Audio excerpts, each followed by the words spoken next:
Welcome to Shredder Fanfic. Like, subscribe, and hype video. Join members to gain early access to new videos. After the main character dies, he wakes up as Featherine inside of Marvel XDC universe. What will Featherine do inside of Marvel XDC? Marvel/DC, Reborn as Featherine Augustus Aurora. Chapter 1, The Awakening Beyond Realities. It was quiet before the impact. I remembered the air, the brief sense of weightlessness, the cold realization of headlights growing larger than reason could contain. Then the world ended. My bones broke first, then thought dissolved, then sound itself bent inward. Death was instant. I woke to silence, but it was not the silence of nothing. The air was dense with awareness, and the floor beneath me was not a floor but an expanse of light folded into shape. I could feel my mind returning, yet every thought came with structure mathematical, absolute. My hands lifted before my eyes. They were not the hands I had known. Their outline shifted between form and pattern, luminous and cold.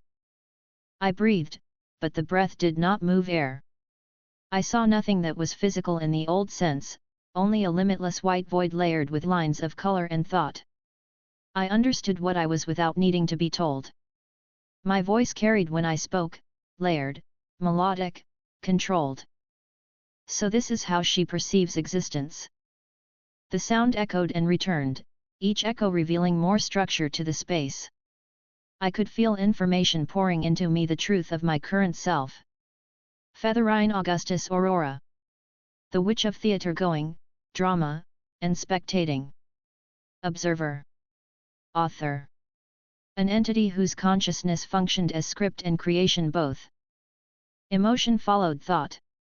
There was no fear, no confusion, only acceptance and a controlled surge of curiosity. I shifted my gaze. Light folded, and suddenly I was standing in a place shaped like a planet but wrapped in layered fields of reality. I could see, far below, a blue sphere Earth, but it was not one I recognized. I focused. My awareness cut through layers of existence as easily as vision through glass.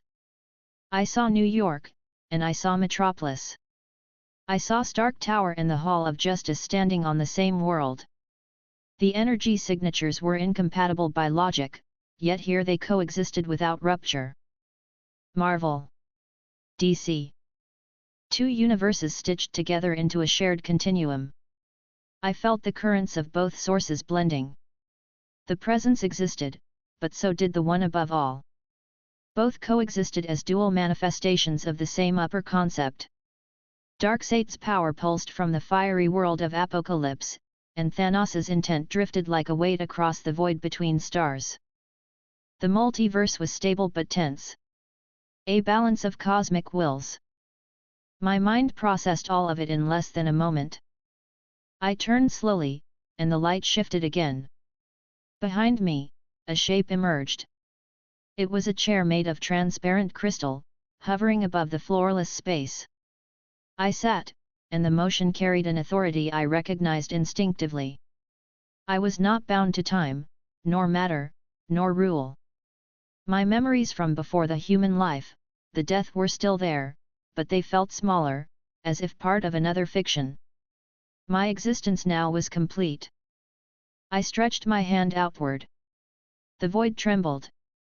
In response, a field of information opened, displaying the status of reality threads. Countless universes shimmered beneath my control, yet this blended continuum had been marked with special significance.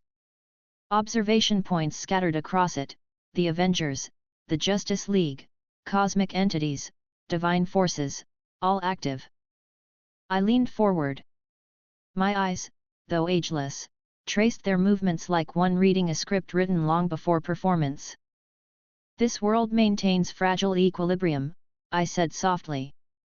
My tone remained steady, factual, direct. I reached into the structure of reality. When I pulled my hand back, threads of time followed it. Each shimmered with energy from both sources. The fusion was not recent. The two worlds had merged long ago, quietly, beneath the notice of their own inhabitants. Some characters sensed the irregularities. Doctor Strange had already begun to record anomalies within mystical layers, while Batman had gathered data correlating new cosmic intrusions that defied even his advanced understanding. The data pleased me. It indicated continuity. I needed stability if I were to observe or intervene. A figure appeared at the edge of perception. It was not physical. It was awareness, a projection from beyond. I recognized the type instantly, a messenger of the presence. Its form was humanoid but indistinct, surrounded by faint golden patterns. "You observe that which lies between," it said. The tone was neutral. "Yes," I replied. My voice was calm, direct, deliberate. "And you are aware that your world is no longer singular." The being regarded me without expression. The convergence was permitted. The upper forces have chosen coexistence. I inclined my head slightly. And yet, balance will fail if both sides attempt to assert primacy. That will occur soon. The entity said nothing, but I felt its attention linger. Then it faded, leaving only the echo of light. I rose. The chair vanished. It was time to walk among the threads. I extended one finger toward the layer of earth. Reality shifted, and I stood upon it. The world was normal at a glance. New York's skyline gleamed with energy and metal. I felt Stark Tower's defenses adjusting to my presence automatically.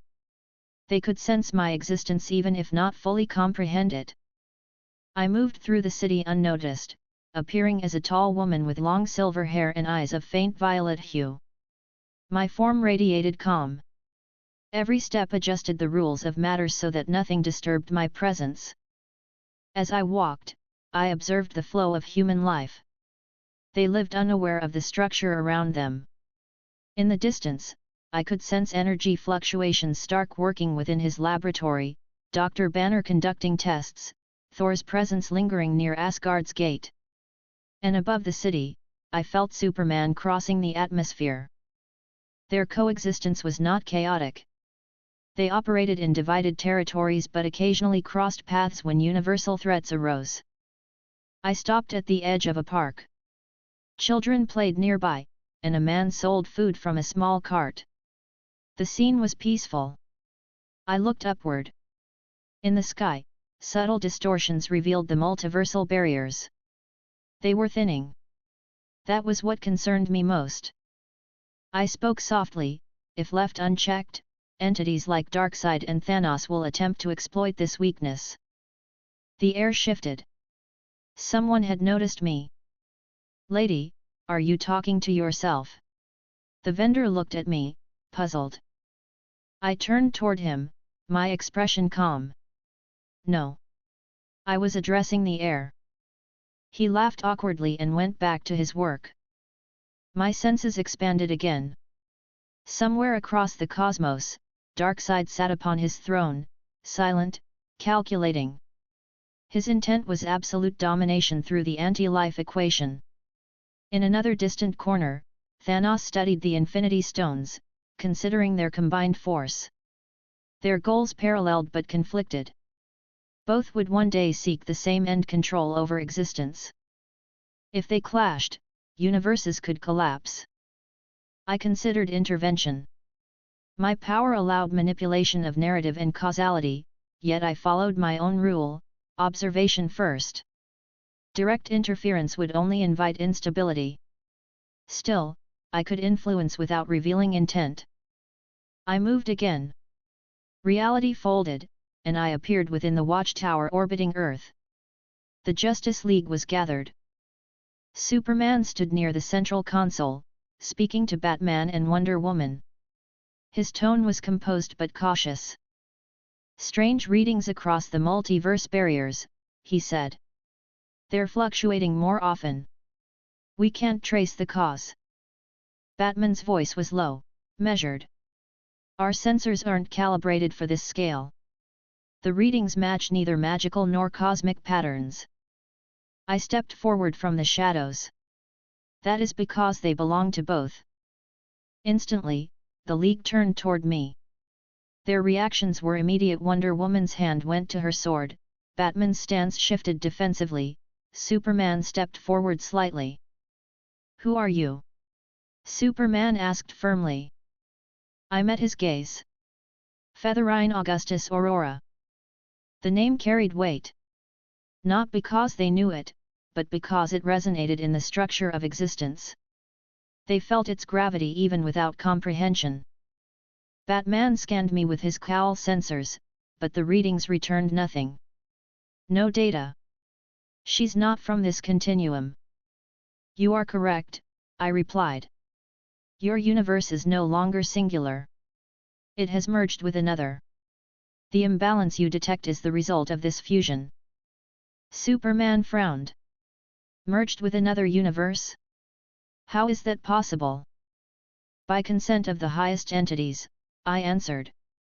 "The presence and the one above all maintain equilibrium at a level beyond yours. Their decision was coexistence." Wonder Woman stepped forward. "Why reveal yourself now?" "Because imbalance approaches," I said. "Two entities seek dominion, one from your side, one from the other. Their conflict would end existence as you know it." Batman crossed his arms. "Thanos and Darkseid." "Correct." The silence that followed was tense. The League understood the scale of the problem, yet they also knew they lacked the means to oppose both simultaneously. Superman's tone was steady. "Can you stop them?" "Yes," I said plainly. "But doing so directly would alter the balance of this world. The narrative must continue naturally. You must prepare." Batman's eyes narrowed. "You speak as if the universe were a story." "In truth, it is," I replied. "All worlds operate upon defined logic and continuity. My role is to observe, sometimes adjust, but never to destroy its flow." They exchanged glances. Even Wonder Woman looked uncertain, though she sensed no deception. Superman nodded slowly. "Then help us understand what we're facing." I inclined my head slightly. "Very well." I raised my hand, and a projection formed in midair, displaying a map of cosmic currents. It showed the approaching trajectories of both Thanos's fleet and Darkseid's forces. The convergence point lay in a neutral system, an empty zone between realities, a stage suitable for battle. "Soon," I said, "they will meet. If left unchecked, their conflict will destabilize reality. You must ensure cooperation between your groups, the Avengers and the League. Combined, you may maintain stability long enough for equilibrium to restore itself." Superman nodded again. "We'll contact them." Batman remained silent but analytical. "You seem to know a great deal about us. Why should we trust you?" "Because I speak truth," I said. "And because if I desired your destruction, it would already be done." The statement was not a threat. It was fact, delivered without tone or emotion. They accepted it as such. I turned to leave, but paused. "Your counterpart, Tony Stark, is aware of similar data. Begin cooperation immediately. Delay will cost lives." Then I disappeared, the air folding around my absence. When I reappeared, I was in Stark Tower. The laboratory glowed with light from monitors and machinery. Tony was there, mid-sentence, speaking to Bruce Banner. "Cross-dimensional energy readings again. It's like reality itself is glitching." He looked up as I appeared. "Okay, that's new." Bruce's eyes widened. What are you?" "Featherine Augustus Aurora," I said, repeating with calm precision. "Your universe is no longer singular. The same warning applies to you." Tony blinked. "You sound like a walking cosmic anomaly. Care to explain in English?" "Your world and another coexist. Darkseid and Thanos will converge. You must cooperate with your counterparts, the Justice League." Tony frowned. "You're saying DC heroes are real?" Yes. He looked at Bruce. Banner, tell me I'm not hallucinating. You're not, Bruce said quietly. He was analyzing the readings. Her presence matches the distortions we've been tracking. Tony sighed. All right. Suppose we believe you. What do we do? Unite, I said simply. And prepare. He stared at me, then nodded slowly. Guess we've had weirder days. I inclined my head slightly and turned to leave. Before I vanished, I added, they await your contact. When I returned to my own plane, I stood again in the void of light. My actions had set events into motion. The convergence would occur soon, but the players were prepared. I remained silent for a time, studying the threads. Each glowed faintly, maintaining fragile balance. Then I adjusted one parameter, a minor correction to prevent premature collapse. The structure stabilized. I sat again, folding my hands in my lap. Observation resumed. The narrative continued. Chapter 2, The Balance Observed. The space around me shimmered with steady light, shaped by logic rather than by design.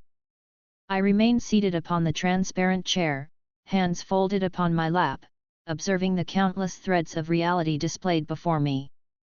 The merged continuum rotated slowly in the air, two vast universes aligned yet never fully unified. My gaze followed the thin, glowing lines that represented their overlapping events. Each spark was a moment, each ripple an action. The Justice League and the Avengers were now both aware of each other's existence, preparing for cooperation. Their communication began under caution but advanced steadily. I spoke softly, my tone calm and clear, each word measured. They proceed as intended. Coordination will stabilize the system before conflict begins. I extended my hand slightly. The holographic display shifted, focusing upon Earth's orbit, where both groups were beginning to coordinate through shared transmissions. The Watchtower and Stark Tower linked data channels. The League's transmission displayed Batman's image. His expression remained serious, eyes narrowed behind his cowl. His voice was steady. Signal secured. Stark, do you copy?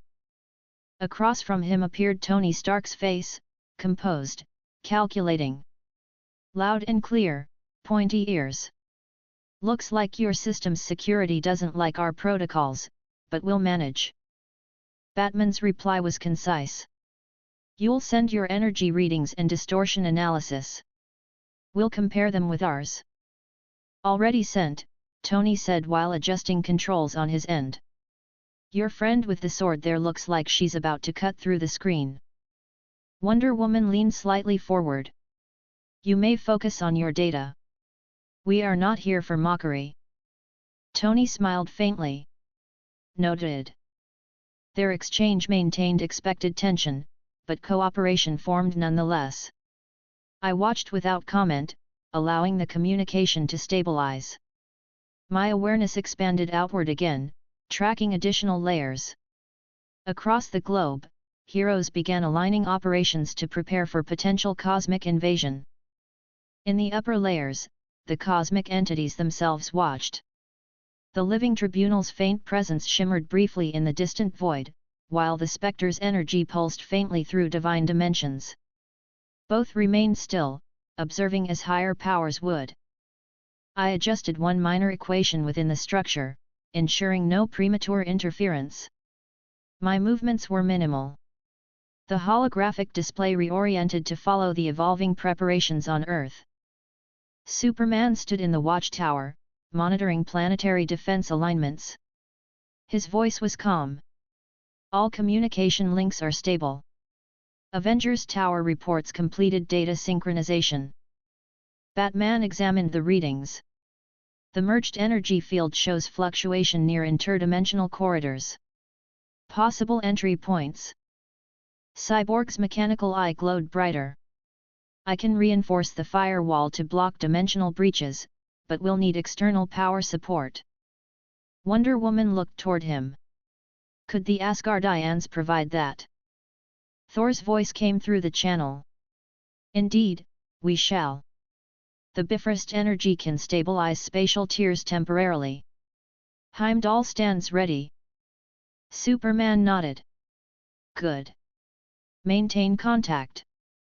I continued to observe, my attention shifting between the League's structured efficiency and the Avengers' more improvisational rhythm. Together, their combined actions began shaping a coordinated defense network. From Stark Tower, Tony coordinated technological systems with Vision and Banner. Vision's voice remained calm. Energy resonance has stabilized at 98%. The harmonic interference aligns with theoretical predictions of merged universal fabric.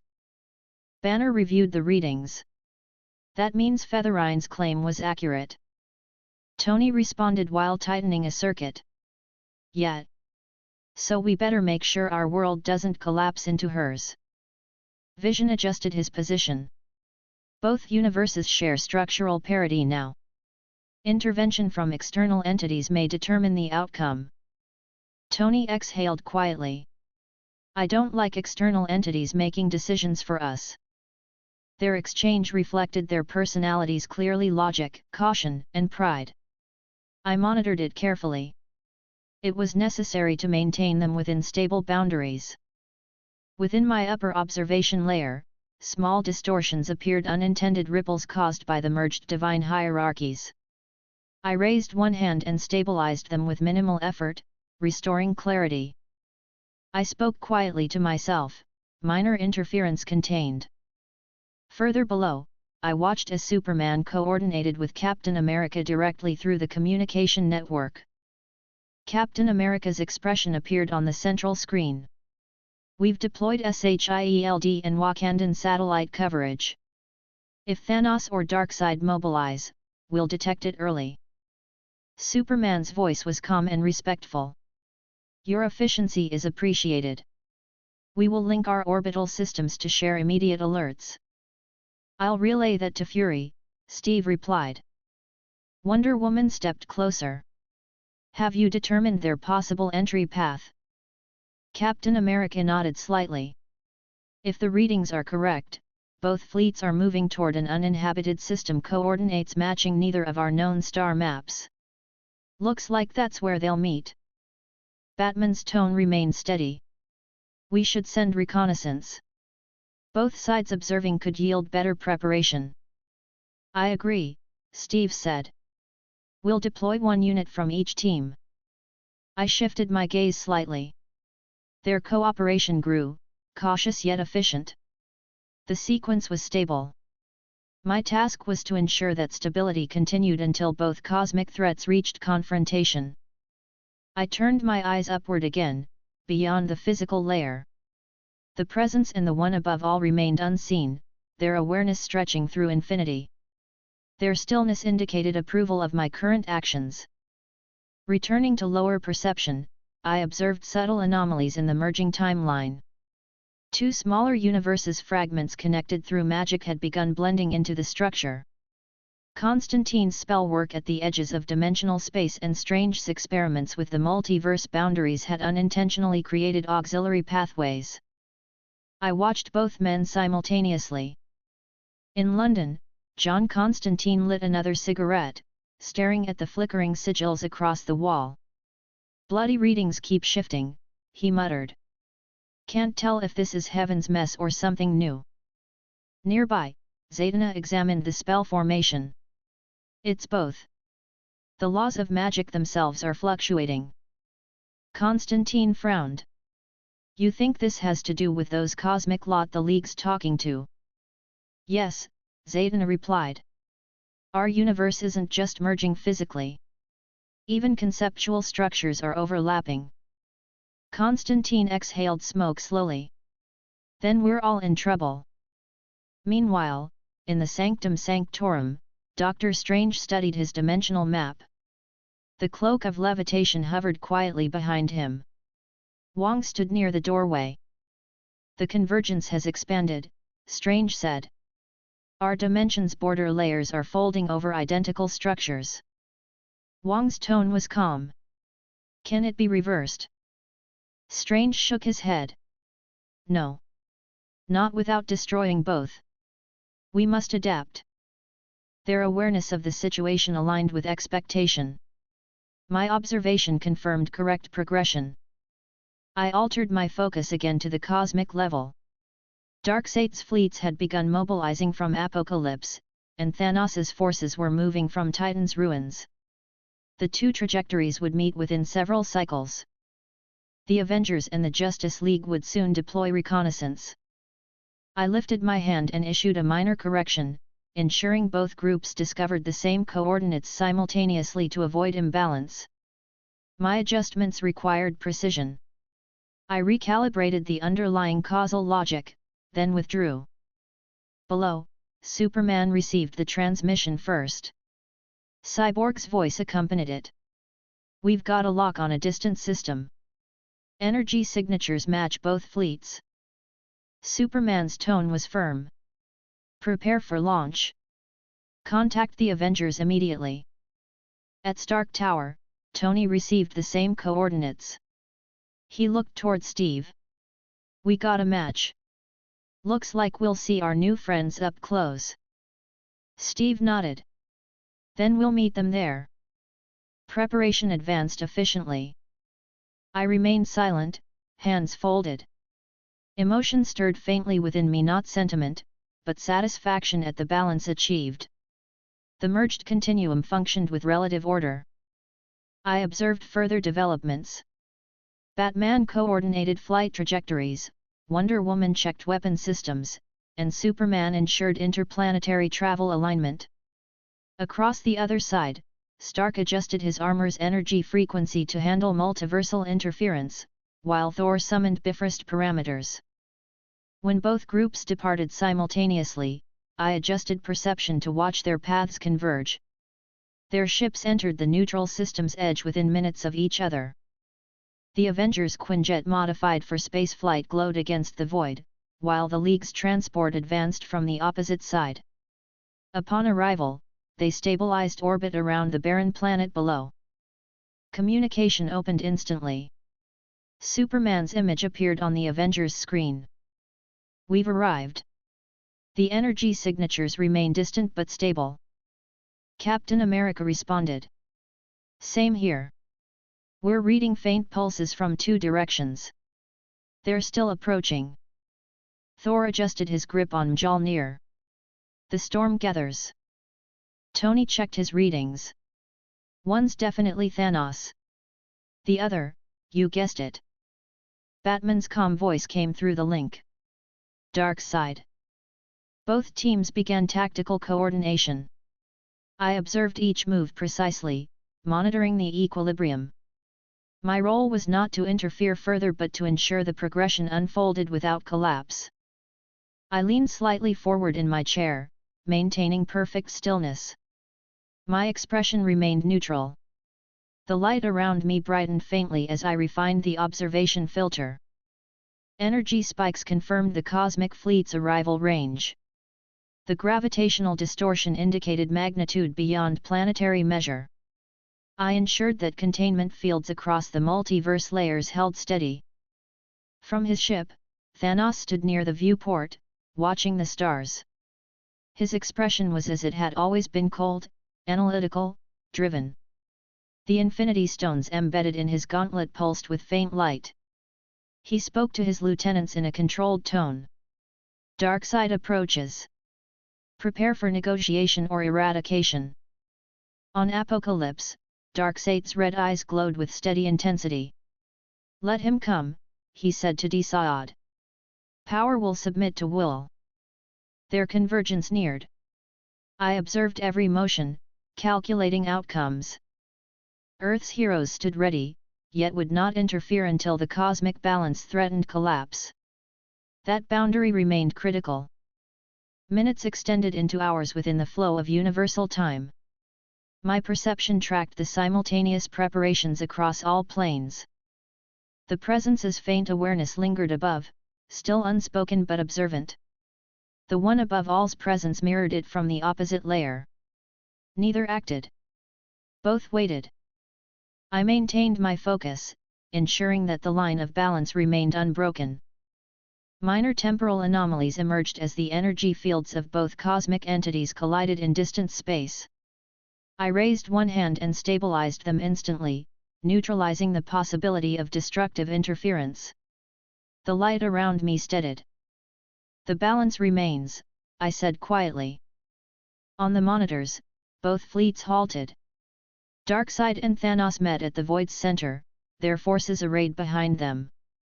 Their exchange began with few words, power and intent clear between them.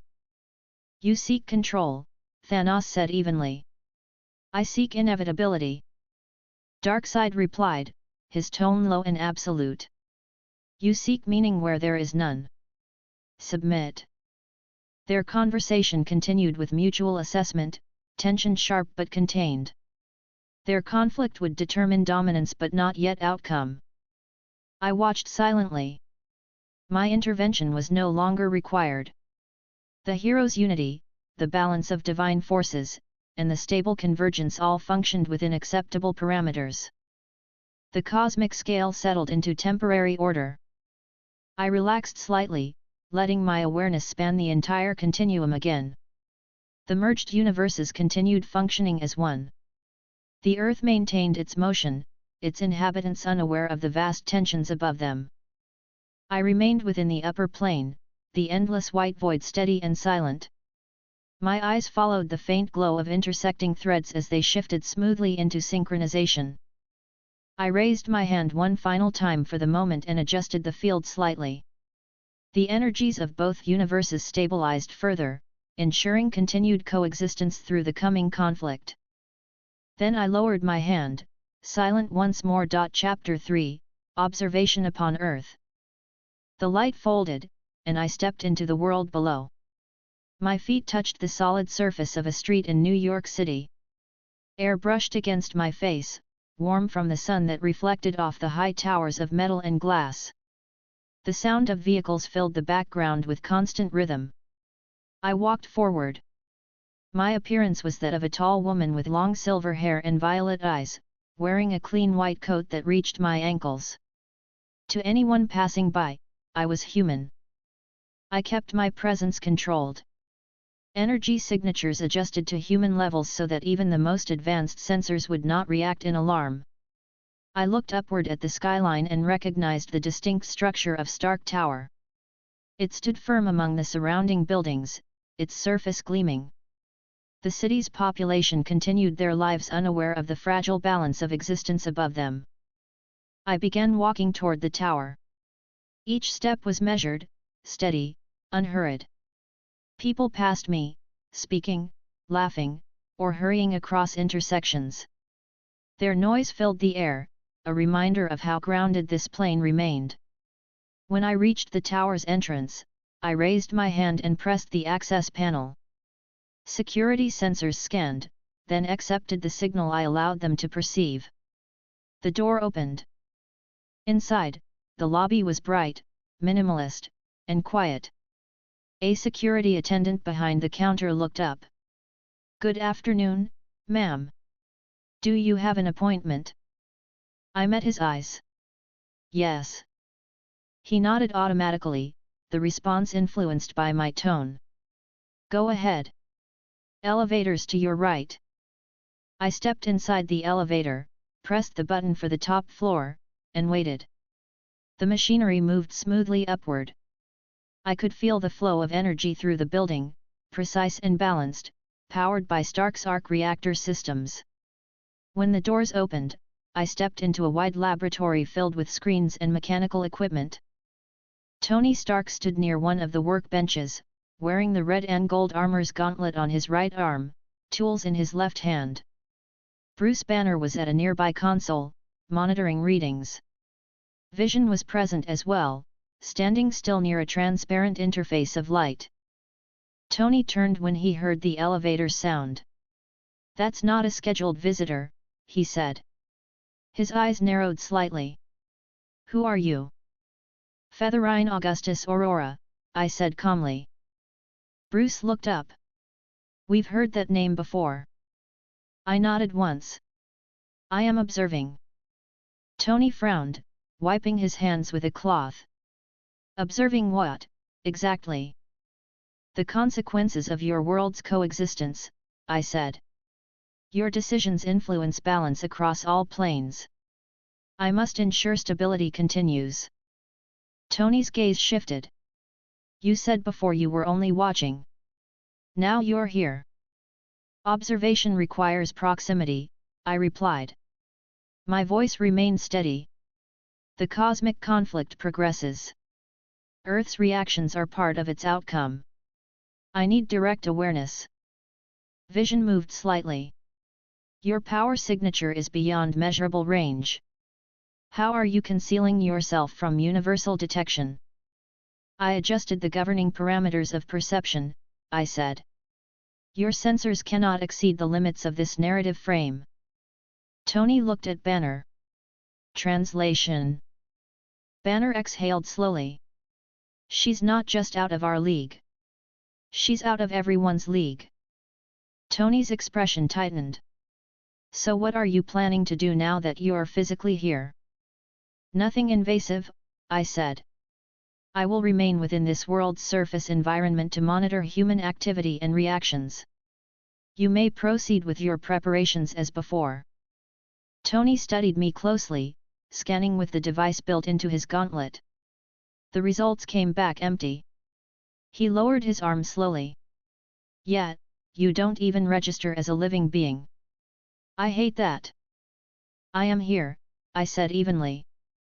Banner asked, will you warn us if the balance begins to fail? Yes, I said. My purpose is maintenance, not secrecy. Tony crossed his arms.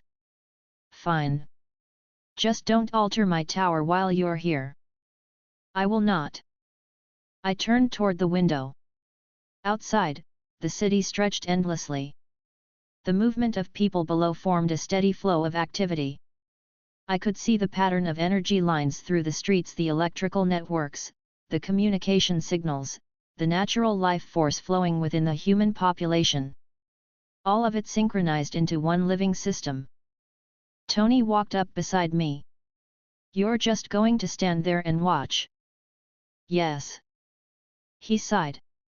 You're something else, you know that. I did not respond. My attention was on the energy grid. Subtle anomalies flickered within the atmosphere. I extended my awareness slightly. The distortions matched the faint tremors produced by Darkseid's and Thanos' confrontation across space. The fluctuations would not yet harm this world, but observation remained essential. Bruce stepped closer to his screen. I'm reading small energy spikes globally. Not dangerous, but they're definitely not natural. Containment is holding, I said. No escalation will occur at this stage. Tony looked at me. You sound certain. I am certain, I said. He nodded once and returned to his console. All right. We'll trust you on that for now. Hours passed. I remained near the window, watching light fade gradually as the sun descended. The city lights turned on, covering the landscape in steady brightness. The night atmosphere was calm. Below, I observed the flow of normal life traffic, conversation, commerce. The simplicity of human existence remained constant even under cosmic tension. Tony returned to the window carrying a drink. You don't eat or sleep, do you? No. Figures. He looked out as well. We've got reports from the League. They're tracking both fleets from their watchtower. Looks like we're in the waiting stage. That is correct, I said. Events will proceed without interference for the moment. He looked at me again. You sure you're just watching? Yes. Bruce called from across the room, Tony, Satellite 3's picking up gravitational distortion. Probably linked to those fleets. Tony set down his drink and moved to the console. Let's confirm.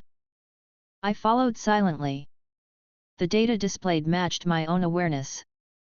Both cosmic fleets continued their positioning. The gravitational forces balanced each other's pull, preventing collapse of the merged space-time layer. Vision spoke quietly. It appears stable. It will remain so, I said. The confrontation has entered negotiation phase. Tony raised an eyebrow. You can tell that from here. Yes, I said. He looked at the data again and exhaled. You make this sound simple. It is not, I said. But I control the observation layer. Complexity does not overwhelm me. He nodded slowly. Guess that's good for the rest of us. I turned again toward the city. My reflection in the glass looked human, but beneath that surface my perception extended far beyond. Every atom of the environment vibrated under precise order. The merged universe maintained its rhythm. Several minutes later, the elevator doors opened. Steve Rogers stepped out, his posture straight, expression calm. He looked around the room until he saw me. So you're Featherine? Yes. He walked closer. The League confirmed your presence. They said you're ensuring the universe doesn't fall apart. I am maintaining balance, I said. He gave a short nod. Then I'm glad you're on our side. I am not on any side, I said. I preserve continuity. He considered my words, then accepted them without argument. Fair enough. The League's prepared to deploy defensive formations if the fleets approach Earth. That will not be required yet, I said. Both entities are occupied with each other. Their power levels are being measured by the highest order. Intervention from you would be premature. Tony glanced back at us. That's what we were hoping to hear. Steve folded his arms. Still, we can't stand idle if something changes. You will not have to, I said. My tone remained even. I allowed no uncertainty. The night stretched onward. The Earth rotated beneath the stars. Across the planet, communication between the League and the Avengers continued, exchanging data, aligning strategies. I kept silent watch as the minutes turned into hours. At dawn, I opened my hand slightly. A faint pulse of energy passed through the building, harmonizing it with the shifting universal frequency. No one else perceived it, but it reinforced the stability layer. Tony rubbed his eyes. Whatever you just did, the interference on my monitors dropped to 0. I corrected imbalance, I said. He nodded. Appreciated. Steve looked at me. Will we know when it's over? Yes, I said. You will know. I stepped back from the console, moving toward the large window once again. The sunlight grew brighter as it rose between the buildings. The sky cleared completely. I watched the city awaken. Children went to school. Workers filled the streets. The planet moved forward as if nothing had changed. That was the desired result. My presence existed to maintain that ordinary motion while greater events unfolded beyond their understanding. Tony approached again. So you're not leaving yet? No, I said. I will remain until stability is confirmed. He nodded slightly. Then make yourself at home. We'll keep working. I watched him return to his equipment. Banner adjusted readings beside him. Vision remained quiet but aware. Steve stood near the entrance, his eyes on the display showing the distant fleets. Everything proceeded as planned. The cosmic confrontation continued without spilling into this world. The merged universe endured its strain and held firm. I remained still, observing every particle, every motion. My eyes stayed on the horizon where sunlight reflected off the ocean beyond the city. The equilibrium continued. Chapter 4, Meeting the Amazon. The light changed around me, and my surroundings shifted from the view of New York's skyline to a world of sea and sky. Air grew warm, carrying the salt of the ocean and the distant cry of birds. Ahead stretched Themis-Serum mountains, green and sharp, temples of white marble, the glimmer of shields in sunlight. I stepped onto the soft earth at the edge of the island's shore. My feet sank slightly into the sand. The scent of the sea was clean. I moved forward. Warriors stood at the cliffs, training under the command of their sisters. The sound of metal against metal carried across the air, precise and controlled. As I walked, their eyes followed me. They were disciplined, prepared for strangers, yet none moved to attack. My form projected calm authority. My white coat moved faintly in the wind, hair lifted by the breeze. An Amazon approached from the line. Her armor gleamed, and she held her spear upright. "Identify yourself," she said in steady tone. "I seek Diana," I said. My voice was even. The guard studied me carefully. "You are not of Themyscira. No outsiders set foot here without cause." "I am not an intruder," I said. "I bring information for her alone." The guard hesitated. Another Amazon ran ahead toward the inner courtyard. I waited silently, watching the sea.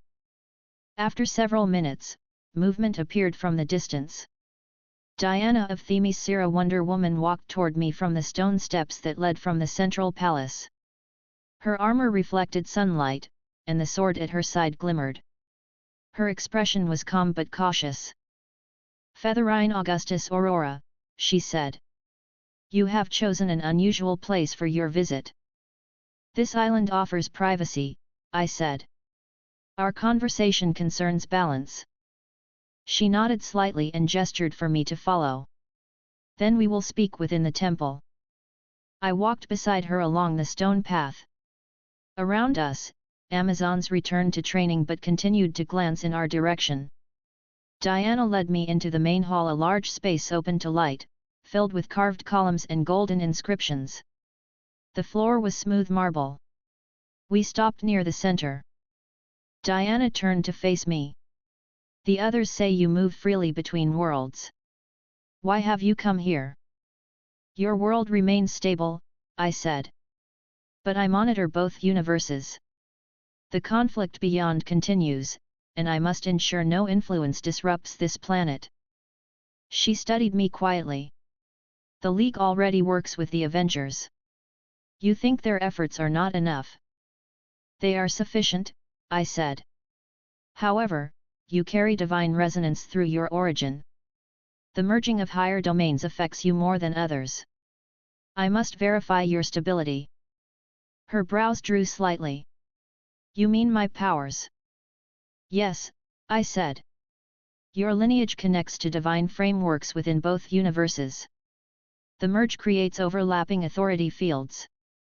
They must not collide." She crossed her arms. "I haven't felt any change."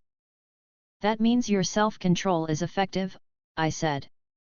Her posture eased, though her expression stayed serious. "You don't seem the type to flatter." "I speak truth," I said.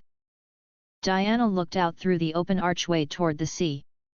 "The gods of Olympus remain silent. Even Zeus has not spoken since the merger began." "They observe," I said. "Their silence indicates caution. Their realm aligns with equivalent divine structures from the other universe. Direct interference could destabilize them both." She nodded slightly. "Then we wait." "Yes," I said. "Patience maintains order." She turned back toward me. "You watch, but you do not intervene. Does it not trouble you to stand aside when you could stop what's coming?" "I fulfill my role," I said. My tone stayed neutral. If I acted beyond it, reality would fracture. Diana accepted the answer with a slight nod. "Then you're bound by duty, same as we are." "That is correct," I said. For a while, silence filled the hall. The sound of waves reached faintly from outside. Diana's gaze remained focused on the horizon, then she spoke again. "What do you need from me?" "I require a demonstration of your energy balance," I said. "Activate your divine essence." "I will observe." She took a breath and unclasped her gauntlets. Golden light shimmered across her form as her power rose calm, contained, pure. The air trembled faintly. I extended my awareness, analyzing the field around her. The signature was stable. No distortion. Her divine core harmonized with the merged universal frequency perfectly. I lowered my hand. Stable. She relaxed and replaced her gauntlets. Then that's one less problem. Yes, I said. You remain unaffected by the merge. She tilted her head slightly. And what of the others? Superman, Batman, the rest. Human and alien physiology adapts differently, I said. Only those with divine lineage face potential overlap. Your awareness confirms the system's endurance. Then we're safe for now, she said. Yes, I said. Her tone softened slightly. You speak without hesitation. It's clear you already know the outcome. I know the current trajectory, I said. Outcomes depend on choices. She smiled faintly. That's as close as I'll get to an answer.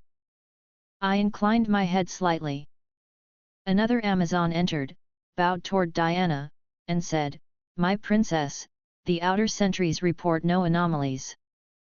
Good, Diana replied. She turned back to me. Would you like to remain on the island for a time? Yes, I said. Observation from this vantage point allows better measurement of divine influence on Earth. She nodded. You're welcome here, as long as you mean no harm. I do not, I said. Diana led me toward a terrace overlooking the sea. The sunlight reflected off the water, bright and clear. I stood beside her, watching waves strike the rocks below. You protect your world well, I said. She looked at me. We all do our part. You lead by example, I said. Your consistency ensures order among them. Her gaze returned to the sea. Sometimes that's enough. Sometimes it isn't. Consistency sustains the pattern, I said. Without it, structure dissolves. Diana glanced at me again. You sound certain of everything. I am, I said. I understand every current within existence.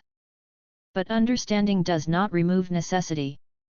She gave a small nod. Then we both understand duty. I looked outward again. The horizon stretched endless, blue meeting blue. My senses extended quietly through the island. I felt every presence, each Amazon moving, each heartbeat steady. Their harmony with the environment strengthened Earth's stability. After a few minutes, Diana's communicator activated. She lifted it. Diana here. Bruce Wayne's voice answered through the channel. We've confirmed cosmic containment. Both fleets remain at distance. Superman maintains orbit watch. Situation stable. Understood, she said. Continue monitoring. She ended the call and looked at me. Seems your prediction holds. Yes, I said. For now. Diana's expression remained composed. You're staying here, you said. Will the others see you again soon? When necessary, I said. She folded her arms lightly. You may not be from this world, but you've helped it. For that, you have my respect. Appreciated, I said. The afternoon light shifted slowly toward gold. Amazons moved across the courtyards, finishing their training for the day. The sound of wooden practice swords replaced steel as they concluded exercises. The air grew cooler.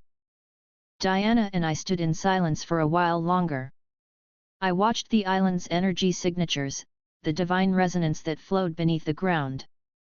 Themyscira pulsed like a living structure, connected to higher planes of existence. You are linked to this place deeply, I said. Diana nodded. It's my home. Everything I am began here. That connection strengthens you, I said. It anchors divine essence to physical form. She looked at me. You study everything. Don't you ever rest? No, I said. Observation is constant. She smiled faintly. Then I'll make sure you at least have company.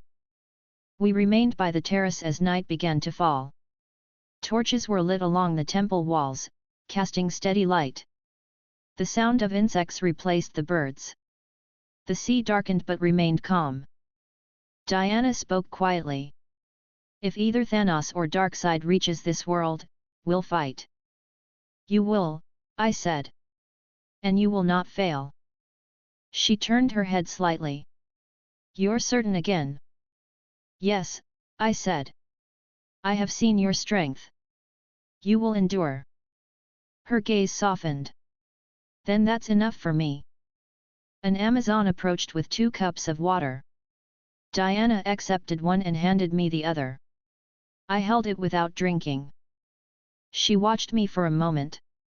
You really don't need this, do you? No, I said. But I accept the gesture. She smiled faintly. You're polite for a being of such power. I maintain order, I said. Courtesy preserves structure. She took a sip of her water and set the cup aside. Then you'll fit here fine. We stood quietly again. From the distance came the faint sound of waves striking the shore. The air was cool and still. Diana looked toward the stars that were beginning to appear. I'll contact Bruce again soon. The others will want an update. Inform them the convergence remains stable, I said. I will. She turned to go, then paused. You'll be here when I return. Yes, I said. She nodded once and walked toward the inner halls. I remained on the terrace, continuing observation. My awareness extended through the sky, tracking the faint pulses of power that marked the positions of the cosmic fleets. They continued their confrontation, neither side advancing toward Earth. The equilibrium held. Below, the island glowed faintly with divine energy under the stars. Every heartbeat of its people synchronized with the planet's rhythm. I observed without movement. The night deepened. Wind moved gently through the columns. Themyscira slept, peaceful and bright under the moonlight. I remained standing, eyes upon the sea, perception spread across both universes, ensuring stability persisted. Chapter 5, Council Among Heroes. The morning light rose above the ocean as Diana and I departed Themyscira. The wind pressed against us as we ascended into the upper atmosphere. The invisible barrier surrounding the island opened at her will and closed quietly behind us. She flew beside me, her movements controlled and powerful. Within moments, the watchtower came into view. The structure hung in orbit above Earth, its surface reflecting the distant sun. Energy shields glimmered faintly around its outer ring. As we approached, automated systems identified her instantly and opened access. We landed within the main hangar. Metal underfoot hummed softly from the station's power. Inside, members of the Justice League were already gathered: Superman, Batman, Flash, Green Lantern, Cyborg, and Aquaman. Their expressions were steady, each acknowledging my presence with alert curiosity. Superman stepped forward first. Featherine. We've been waiting. I inclined my head slightly. The situation remains controlled. Batman's eyes shifted behind the cowl. You said that before. Yet the cosmic readings are increasing again. They indicate exchange, not escalation, I said. The confrontation above remains limited. Wonder Woman walked past me, joining her teammates. She has been monitoring divine alignment on Earth. The balance holds. Aquaman folded his arms. And you're sure these two tyrants won't turn their fight toward us next? They will not, I said calmly. Their attention is fixed upon each other. Cyborg tapped at the console near the main display. Signal from Stark Tower. They're ready to establish the link. Superman nodded. Patch them through. The central screen flickered, then revealed the Avengers assembled on the other end. Tony Stark stood closest to the camera, his armor partially open at the chest.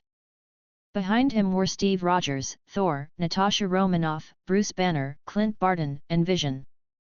Tony's tone was even. "Good morning, Justice League. Looks like this is our first full meeting." Superman's reply was calm. "Good to finally connect. We share the same objective. Prevent the end of the world," Tony said. "Yeah, that one never gets old." Steve gave him a look but remained polite. "We've reviewed the cosmic data your team sent. We're ready to coordinate defenses." Batman's voice came through steady. "We'll assign monitoring points across the planetary perimeter. Our satellites and your orbital drones can share tracking duty." Tony nodded. "Banner's got synchronization ready.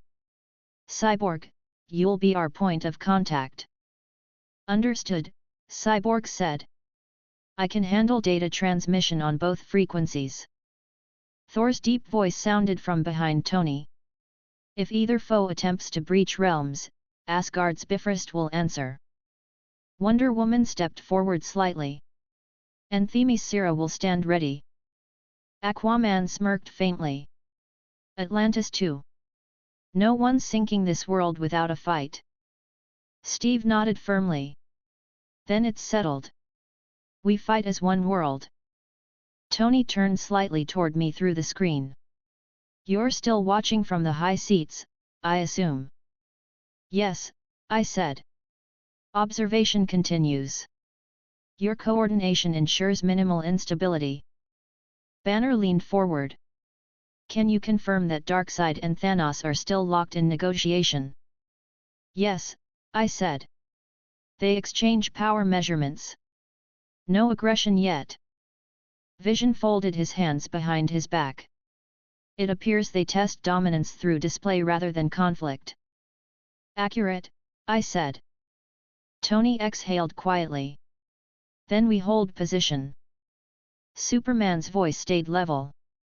"We'll monitor and prepare contingency in case that changes." The teams continued to discuss tactical structure.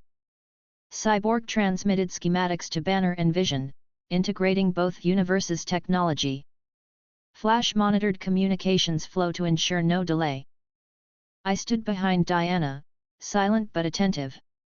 My focus stretched through the station, verifying the stability of its power grid. Every circuit pulsed correctly, balanced between two forms of energy: meta-human technology and Stark's designs. Green Lantern turned toward me. "Your power's off the scale, but you never use it." "Why?" "I use what is necessary," I said. "Balance requires restraint." He nodded slowly. "Fair." As data synchronization completed, Steve stepped closer to the screen. "We'll divide planetary sectors for readiness. The League covers the Eastern Hemisphere, the Avengers handle the Western. Any anomaly is reported instantly." Batman confirmed. "Agreed." Thor rested Mjolnir on his shoulder. "And when these tyrants finally strike?" Superman met his gaze. "We face them together." The line of communication remained steady, the sound of machinery and typing filling the background. Each hero returned to their duties while maintaining visual connection. The meeting continued with detailed coordination: placement of orbital defenses, teleportation relays, dimensional sensors. I monitored all. Tony eventually looked toward the camera again. "Anything else before we sign off?" "Yes," I said. "Prepare energy reserves for resonance fluctuation. When cosmic fields align, interference will increase. You must prevent overload." Banner nodded. "We'll adjust reactor parameters." Cyborg spoke simultaneously. "I'll sync that with our system here." Superman looked at both teams. "Then we're ready. Stay in contact." The transmission ended.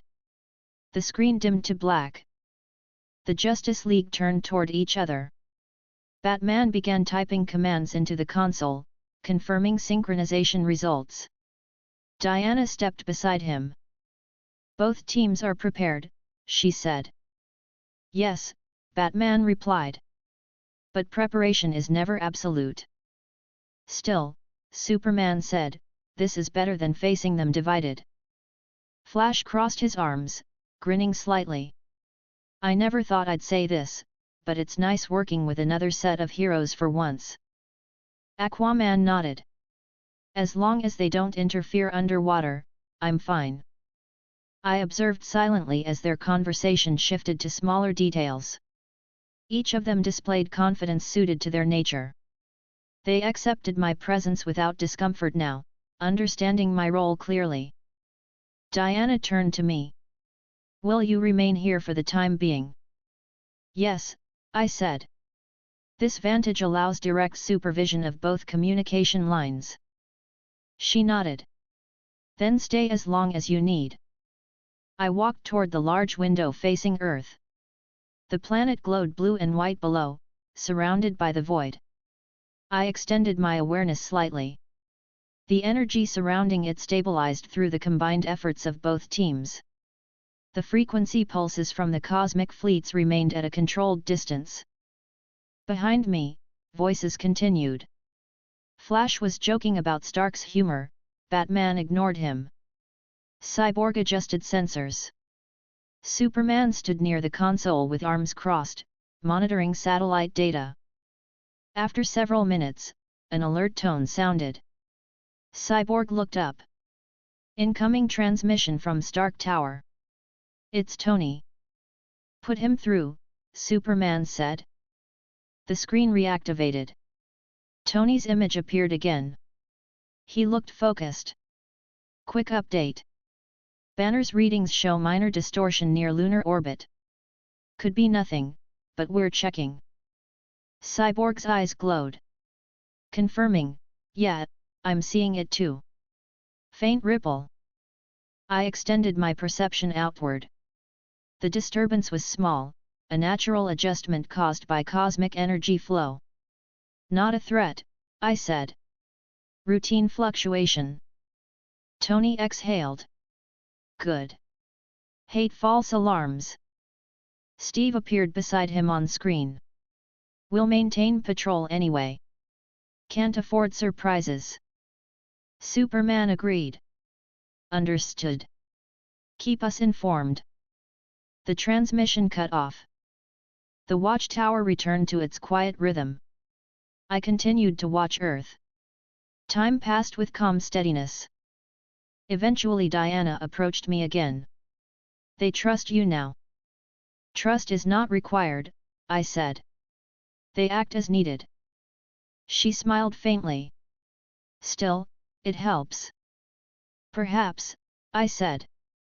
Cyborg turned from his console. "Everything looks solid. Readings are clean." Batman closed a data window. "Keep monitoring." Superman faced the group. "We'll remain on alert until further notice. Featherine, if there's any change, let us know immediately." "Yes," I said. He nodded once. "Thank you."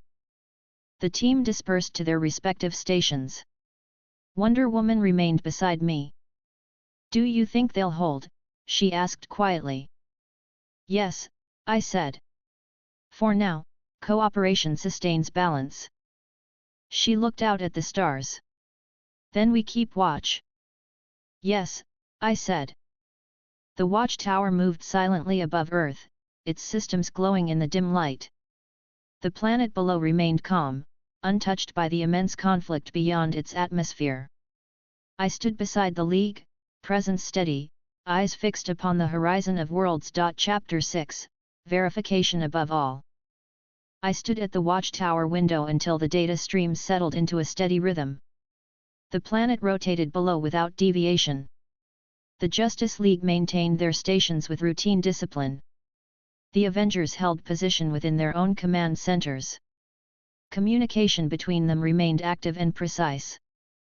"I am returning to the upper layer," I said. My tone was calm and firm. I will check the structural integrity of the merged continuum and confirm all boundaries. I will return after verification. Superman faced me with steady focus.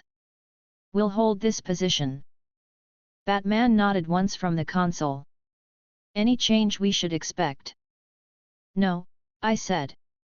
The current configuration is stable. Maintain vigilance. Wonder Woman stepped closer, composed and steady. We will continue coordination. I inclined my head slightly, then let the sensory layer around me loosen. The station, the earth, the voices, and the instruments receded as I shifted to the plane I controlled with full clarity.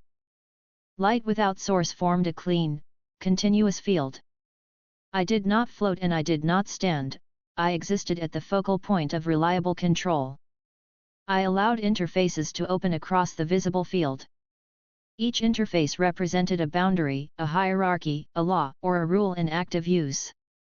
The merged universe projected its status in complete detail: cosmology, cosmics, divinity, spacetime, energy classes, conscious entities of transfinite rank, and the present limits of their permitted expression.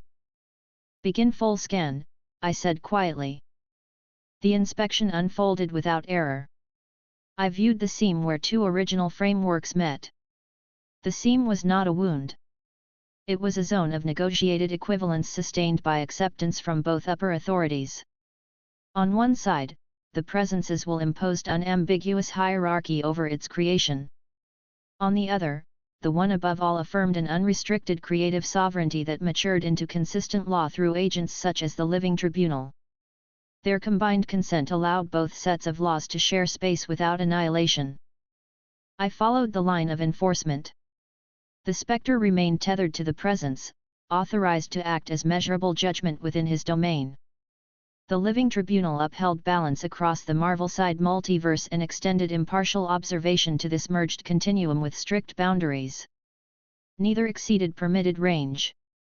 I confirmed that constraint twice.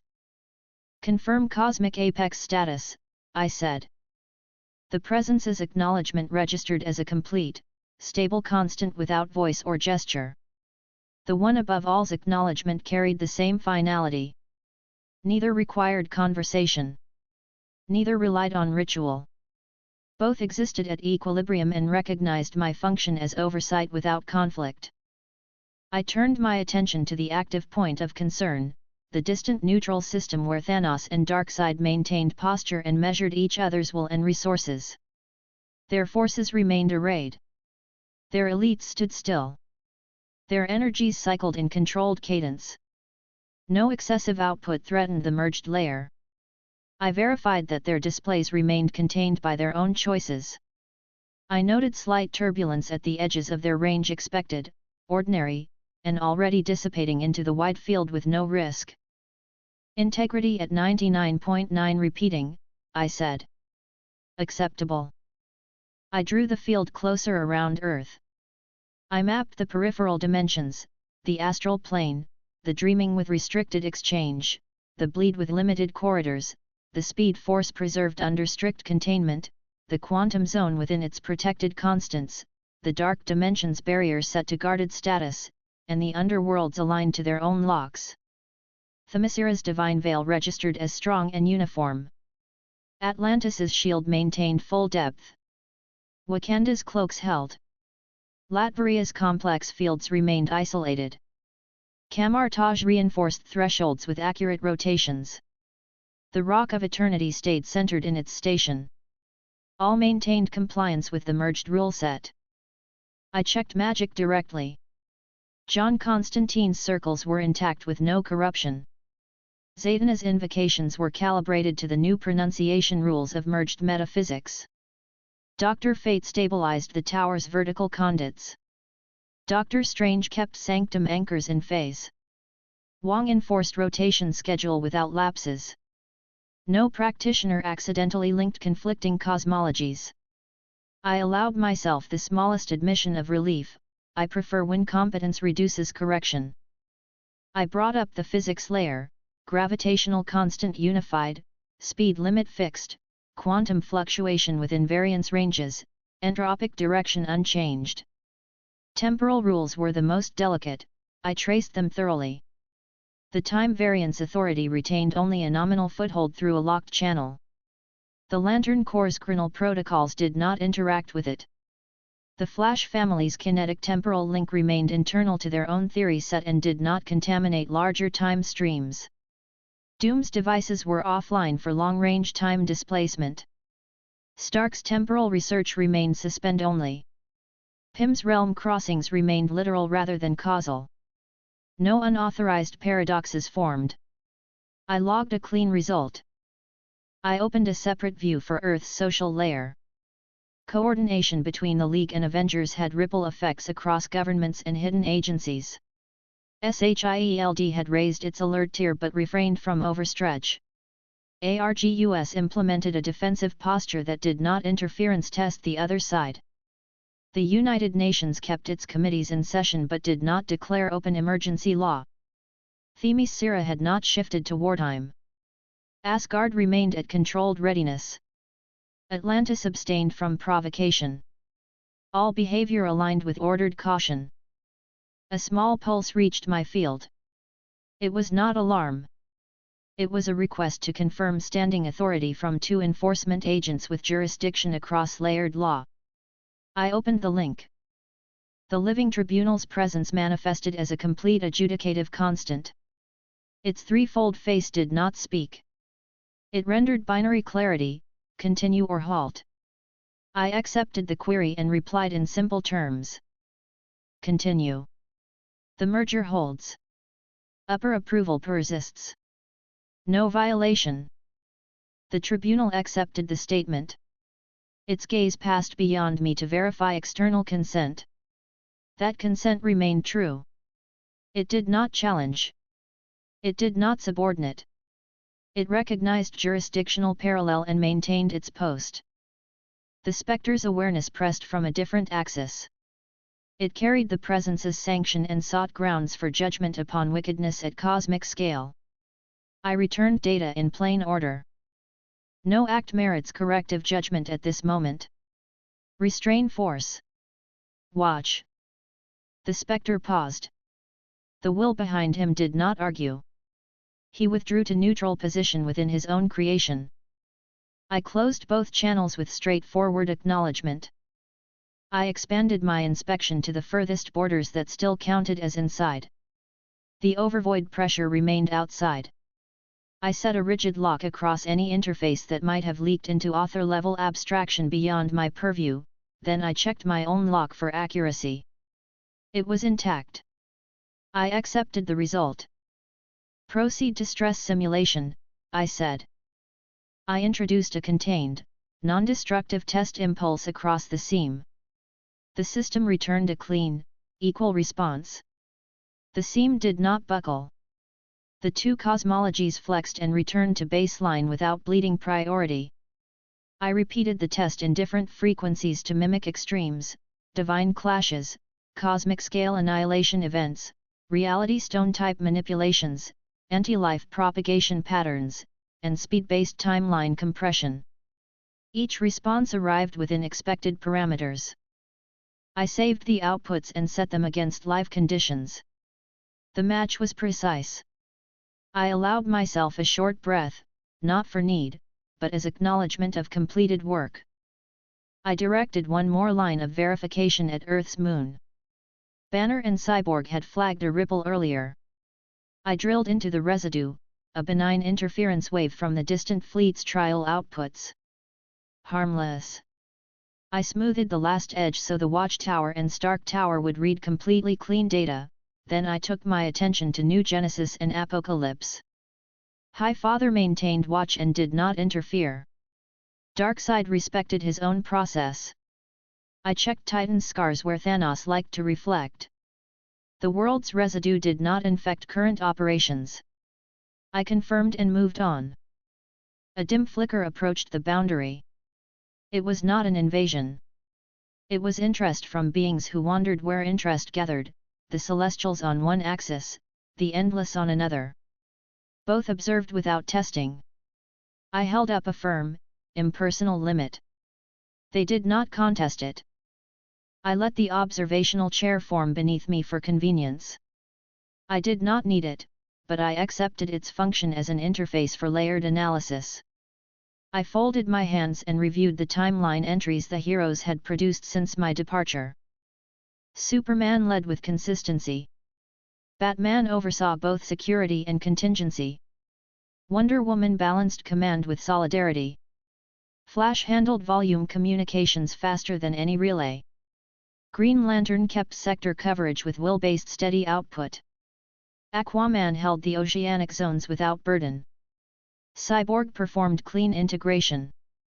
On the other side, Steve Rogers held trust and policy, Tony Stark managed technology and power control, Thor kept dimensional readiness, Natasha coordinated stealth assets, Clint provided field precision, Banner maintained energy safety, and Vision carried quiet oversight over synthezoid-level harmonics. Their alignment did not slip.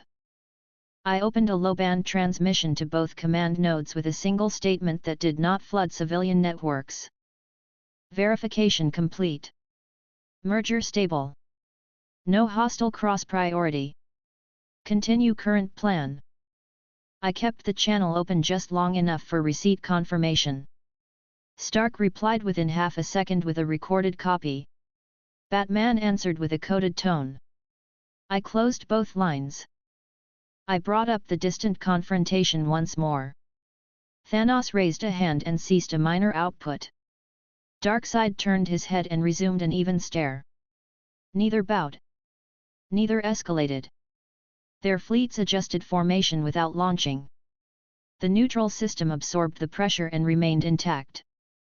I did not insert any correction. None was needed. I ran a final pass along human-level consequence. Hospitals maintained normal load.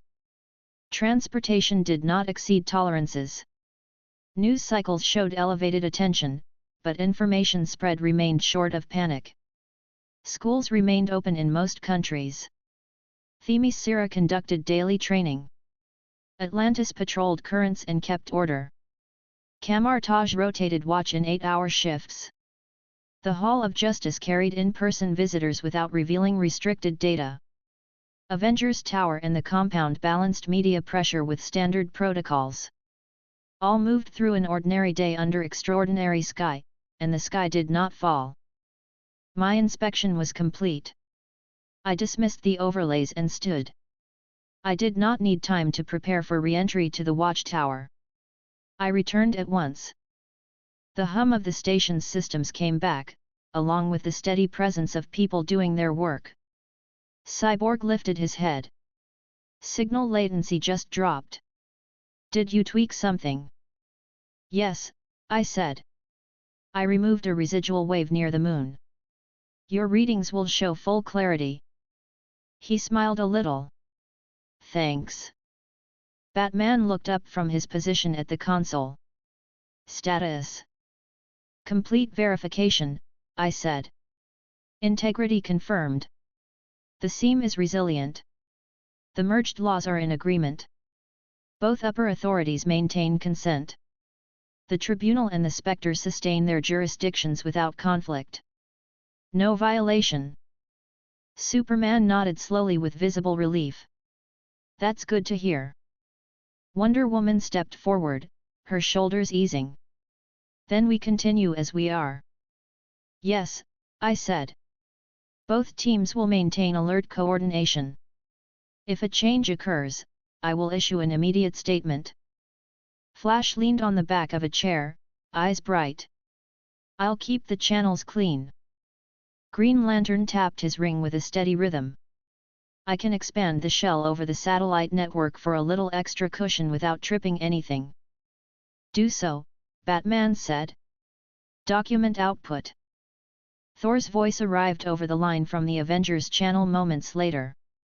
Asgard hears your word. The Bifrost remains at the ready. Steve joined the call. Do we need to change anything on our end? No, I said. Proceed. Keep energy load under peak. The resonance spike passed. Your current level is safe. Tony's voice cut in with clipped approval.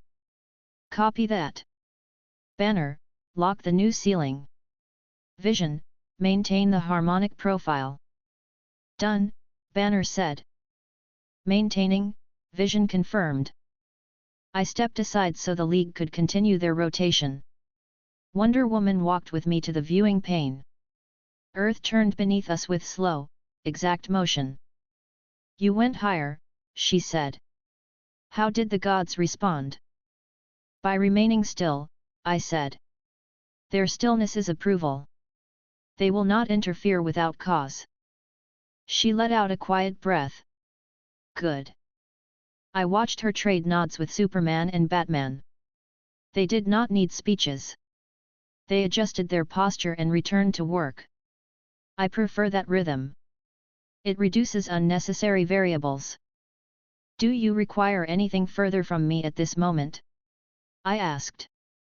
Superman shook his head. No. Your confirmation is enough. Batman glanced at me. Track for unauthorized incursions. Focus on edge phenomena. We'll handle the rest.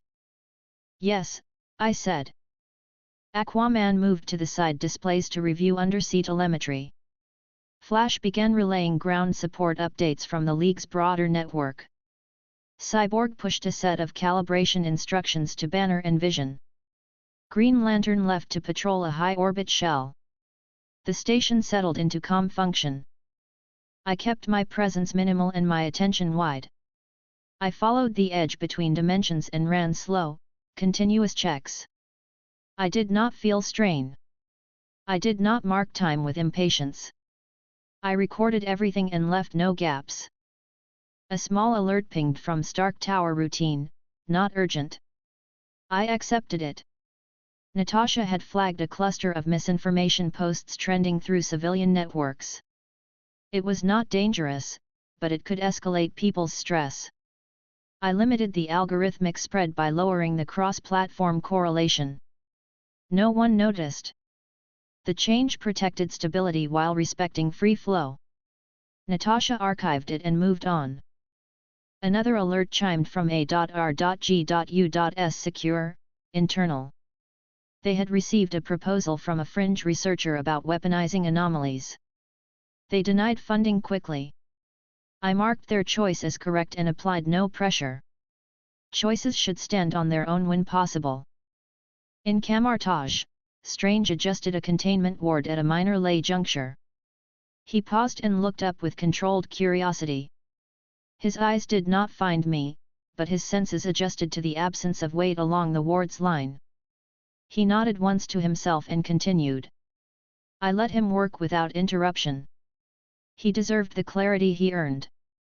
On Themyscira, Diana's sisters shifted to their evening meal schedule. The island kept its cadence. I observed Hippolyta for a moment. Her expression held discipline and care.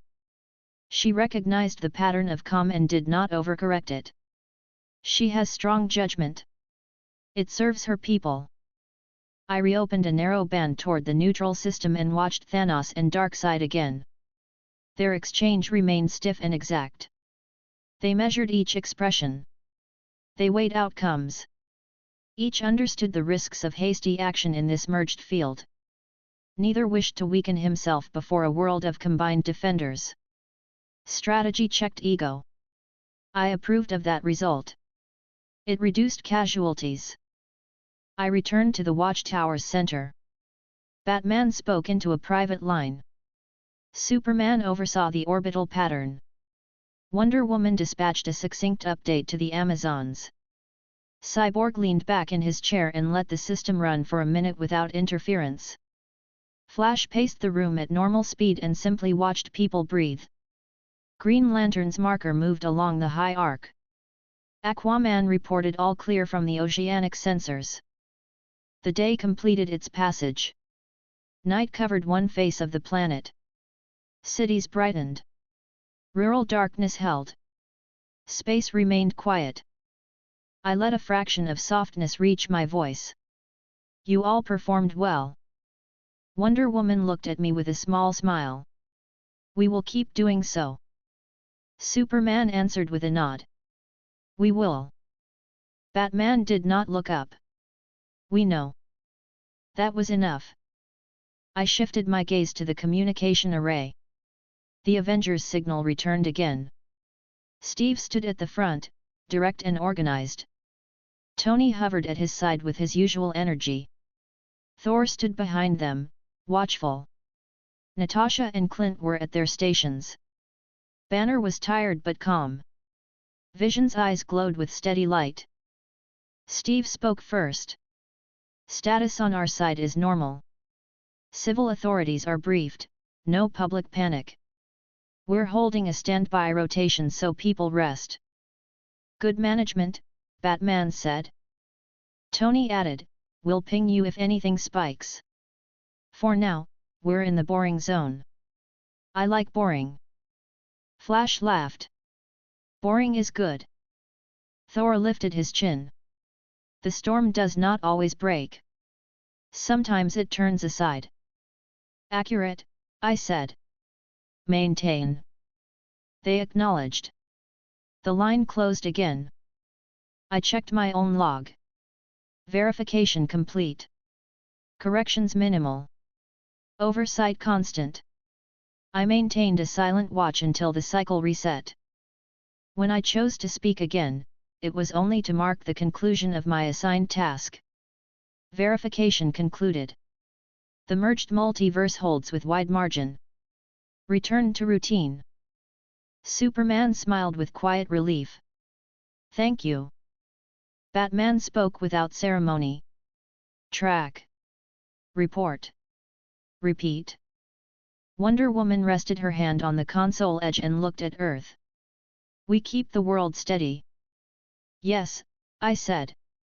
You do. I faced the window one more time and set my field to baseline watch. Nothing pressed at the barrier. Nothing demanded correction. I allowed the room to fall into working silence and gave Earth the clean, uninterrupted attention it required. I would maintain that attention as long as necessary. Chapter 7, Accord with Asgard. I informed the watchtower with one sentence. I will visit Asgard and return with support. Superman acknowledged with a nod. Batman answered with a short tone. Wonder Woman held my gaze briefly and said nothing. I left without ceremony. I arrived on the rainbow span with no sound. The air was clean and thin. The Bifrost shimmered beneath my feet. Heimdall stood at his post with sword in hand, the observatory's rings turning with calm precision. His eyes were focused and bright. Heimdall's voice was steady. You arrive without passage. State your purpose. I seek audience with Odin, I said. It concerns the stability of the merged continuum and Earth's coordination with Asgard. He watched me for 2 measured breaths. I felt his awareness brush the surface of my presence. He did not force it. You speak plainly. I will not delay you. He turned the sword, and the bridge opened its path toward the city. The All-Father is in the throne room. I walked. The city rose before me with gold towers and straight lines. Warriors moved along the avenues with controlled stride. No one blocked my way. At the great doors, guards crossed their spears, then lifted them when they felt the weight of my intent set in place. Odin sat upon the throne. His armor was formal, his eye patch firm, his gaze sharp. Frigga was not present. The room was quiet except for the low movement of attendants. Thor stood to the side in full armor with Mjolnir resting against his palm. Loki stood farther away, hands clasped behind his back, eyes flicking between points with restless attention. Odin's voice filled the hall without strain. You enter Asgard freely. Your presence reaches beyond our measures. Name and purpose. Featherine Augustus Aurora, I said. I maintain balance across the merged structure. I request your counsel and cooperation. I will bring Thor, Loki, and Hela to Earth for a limited engagement to strengthen accord and ensure lawful response to external pressure. Thor straightened. You wish our aid on Midgard. He sounded ready. He always did. Loki's mouth curved without warmth. You would take all three of us at once. You do not lack confidence. Odin regarded me in silence for a moment. He felt for deception and found none. You speak of the merged structure. We have felt the weight of new laws. The Bifrost shows paths to realms that do not belong to our map. He lifted his chin slightly. Why do you require Hela? Because Earth must understand the full range of Asgardian authority as it now intersects with a second universal order, I said. Hela's domain touches the boundaries of mortality and return. If either side misreads that scope during crisis, it increases risk. Authority should be clear before emergency, not during it. Thor frowned, confused but not resistant. If Father allows it, then it shall be done. Midgard faces a heavy sky. Loki spoke softly. And what of me? I am rarely an emissary. You are a strategist, I said. Your reading of people and power will be useful in a room full of them. You will also recognize gaps others miss. He tried to hide the pleased reaction. He was not successful. He covered it by studying the floor for a second, then raised his head. Very well. Odin's fingers closed on the arm of his throne. Hela is not under the palace roof. She rules Hel as its queen. You ask that I authorize her passage? Yes, I said. Under clear conditions. Temporary presence on Earth. No unilateral expansion of domain. Immediate return upon my word or yours. Odin's breath shortened for a single beat, then steadied. You expect compliance. I expect order, I said. He thought for a brief time. Thor watched him with open patience. Loki kept his expression cool and let his eyes flick to me and back to Odin. The attendants did not speak. Odin stood. I am Odin, son of Bor. I authorize this passage. Heimdall will open the path. Thor goes as protector of Midgard. Loki goes as counselor under my law. Hela goes as queen of Hel, bound to terms we will state now. I spoke the terms clearly and slowly. No claim of sovereignty on earth. No recruitment. No marking. No trial without invitation. No judgment without counsel. Withdrawal at command from Odin or myself. Agreed. Odin accepted without argument. So bound. Speak it, Thor. Thor lifted Mjolnir and set it lightly against the floor. So bound. Speak it, Loki, Odin said. Loki's voice was soft but clear. So bound. Odin turned his head toward the observatory as if the space itself could hear. Heimdall, open the way. A line of dark opened in the air beside the throne, not to sky but to an underground hall lit by cold torches. The air carried the scent of stone and silence. A shadow moved, slender and tall, then formed into a woman with black armor edged in green, with a crown that rose in sharp points when she willed it. Hela's eyes were calm and appraising. Odin, Hela said. Her tone was flat and firm. You call me to court after long quiet. I listen. Odin did not shift his weight. A visitor stands before us with authority beyond Asgard and Midgard. She requests your presence on Earth. I have agreed with terms that protect all sides. Hela faced me without hesitation. You ask to take a queen from her realm. Speak your guarantee. Your sovereignty remains intact within your realm, I said. On Earth, you move as guest and equal to allied authorities. I will return you at once upon command. I will not allow insult or chain. The terms are sealed by Odin and myself. She held my gaze for a sustained moment, reading with the sense that had guided her for ages. She looked at Odin, then at Thor, then at Loki, then back at me. Adequate, she said. I go on those terms. Odin watched all of us. Then go. Represent Asgard with honor. Return when this purpose is complete. Thor's chest lifted with readiness. Father. Loki's lips thinned to hide satisfaction. As you command. Hela inclined her head by a fraction. I will return. Heimdall stepped forward from the arch with clean precision. He turned the sword and brought the Bifrost to a waiting hum.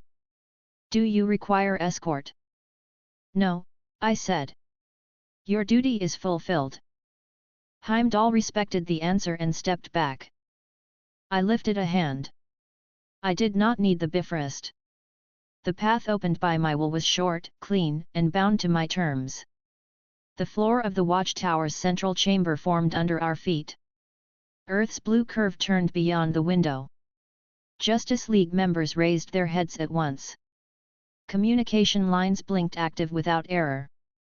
Superman focused, then relaxed slightly when he recognized me at the front. His gaze moved to the 3 Asgardians at my side. Wonder Woman stepped forward a pace, calm but alert. Batman's eyes narrowed by a degree, then he resumed neutral watch. I announced them as fact. Thor Odinson. Loki of Asgard. Hela, Queen of Hell. Present under Odin's authority and mine, bound to terms. They will coordinate with Earth's defenders. Thor took a step forward with a straight posture.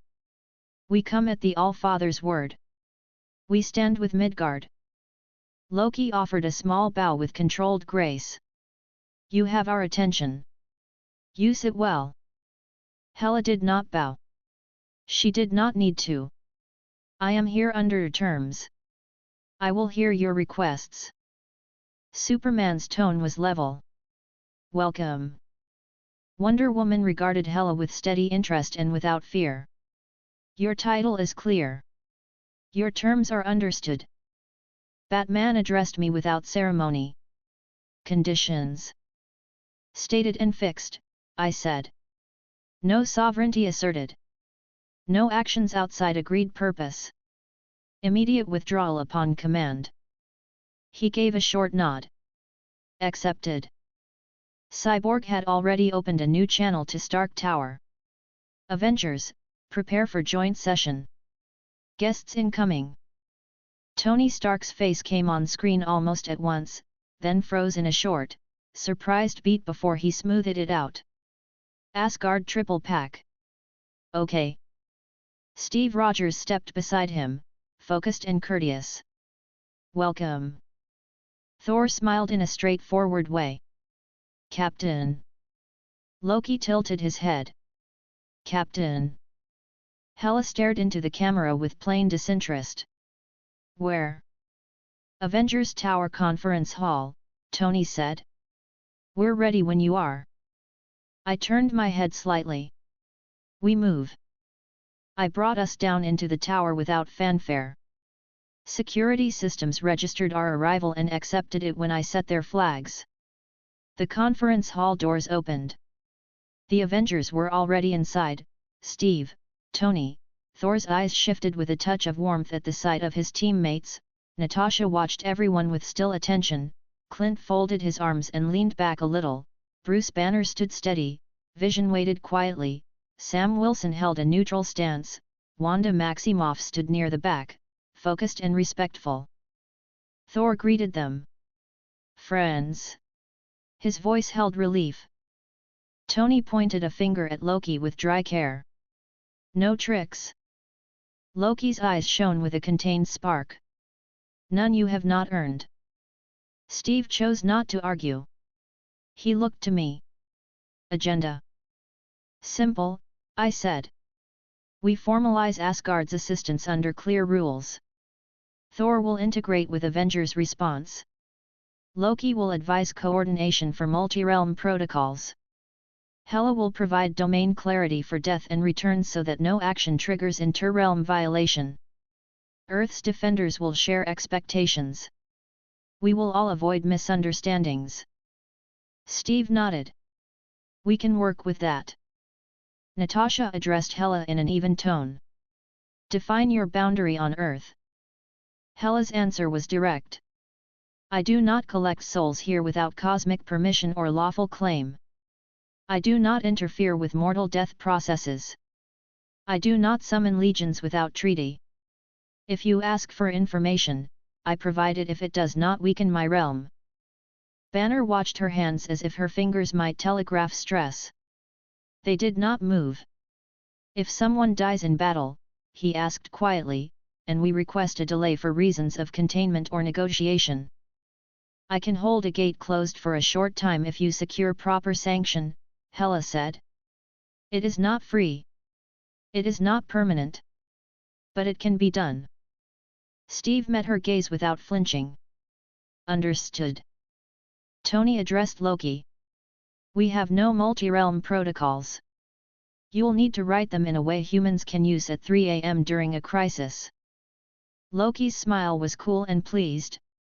I can make even gods readable to mid-level managers. Steve almost smiled. Good. Thor reached out and set Mjolnir down with care. We will not fail Midgard. Tony raised an eyebrow. Let's put the speeches on ice and set checklists. Batman's voice came through the open watchtower channel in the room. Agreed. I created a shared display with explicit, useful headings. Protocol 1, Jurisdiction. Protocol 2, Escalation. Protocol 3, Revocation. Protocol 4, Death and Return. Protocol 5, Realm Travel. Protocol 6, Media and Civilian Contact. Protocol 7, Chain of Command. Steve pointed. Walk us through. Jurisdiction, I said.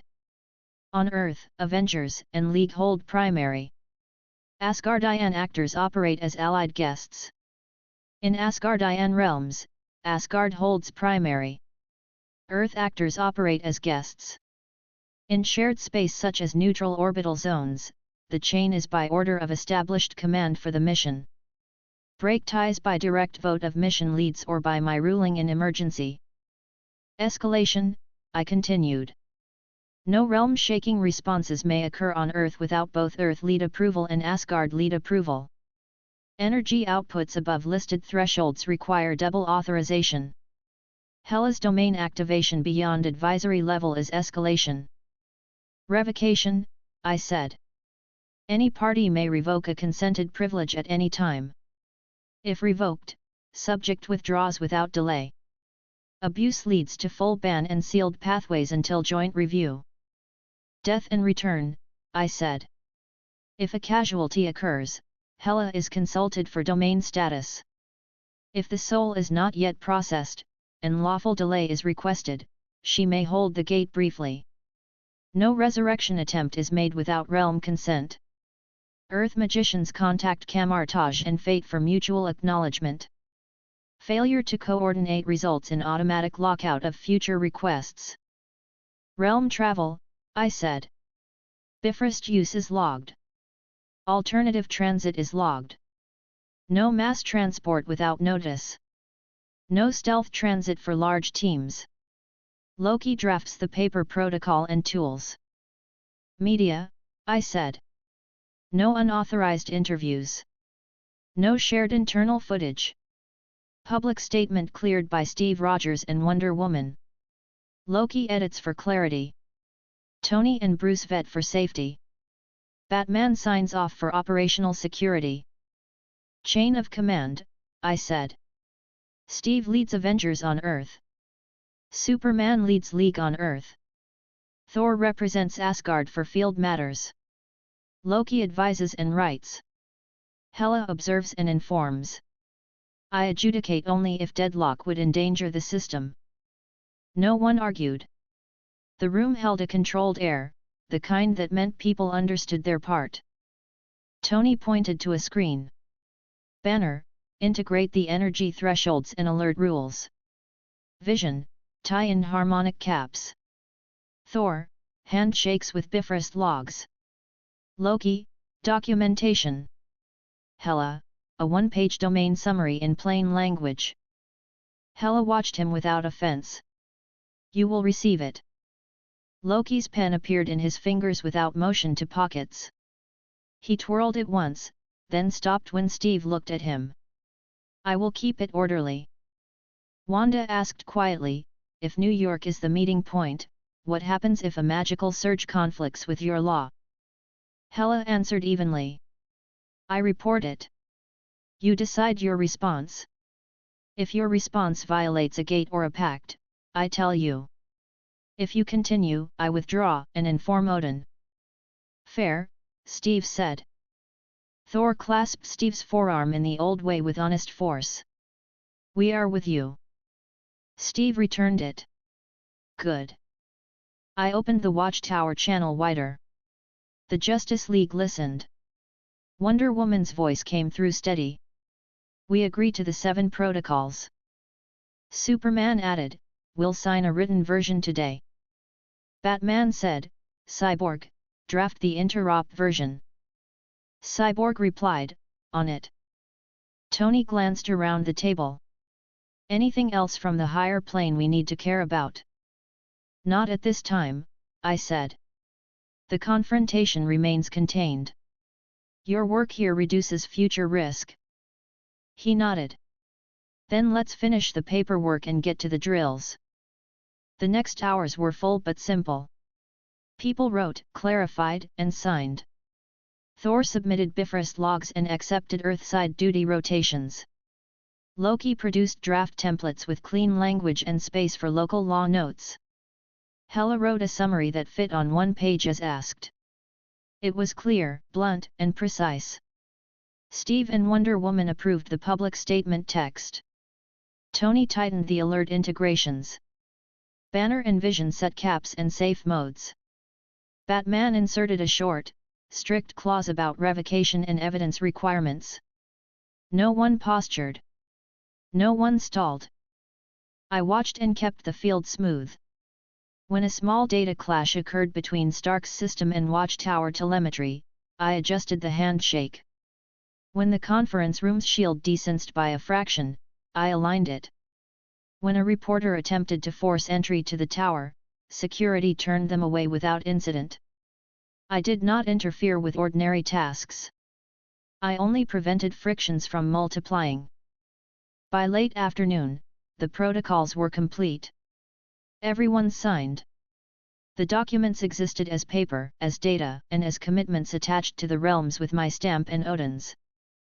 Thor smiled with plain relief. "This will help." Loki held his copy up to the light and nodded as if checking a jewel for flaws. "Acceptable." Hela placed her page back on the table. "I will keep the terms." Steve folded the packet carefully. "Thank you." Tony spun a pen and caught it. "All right. We're operational." Wonder Woman's voice came through the channel. "We begin joint drills at dawn." "Avengers confirm," Steve said. I looked to Thor, Loki, and Hela. "Remain on Earth today. Return when you wish after drills." "The terms hold." Thor grinned.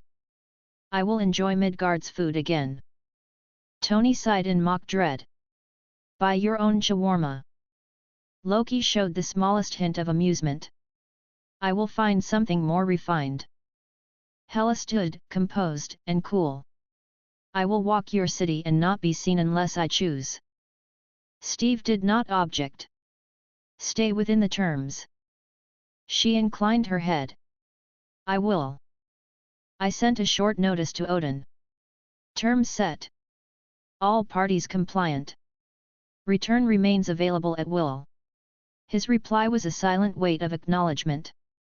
That was enough. I stood, hands at my sides. "Work continues. I will watch." They accepted this easily now. It felt ordinary to them.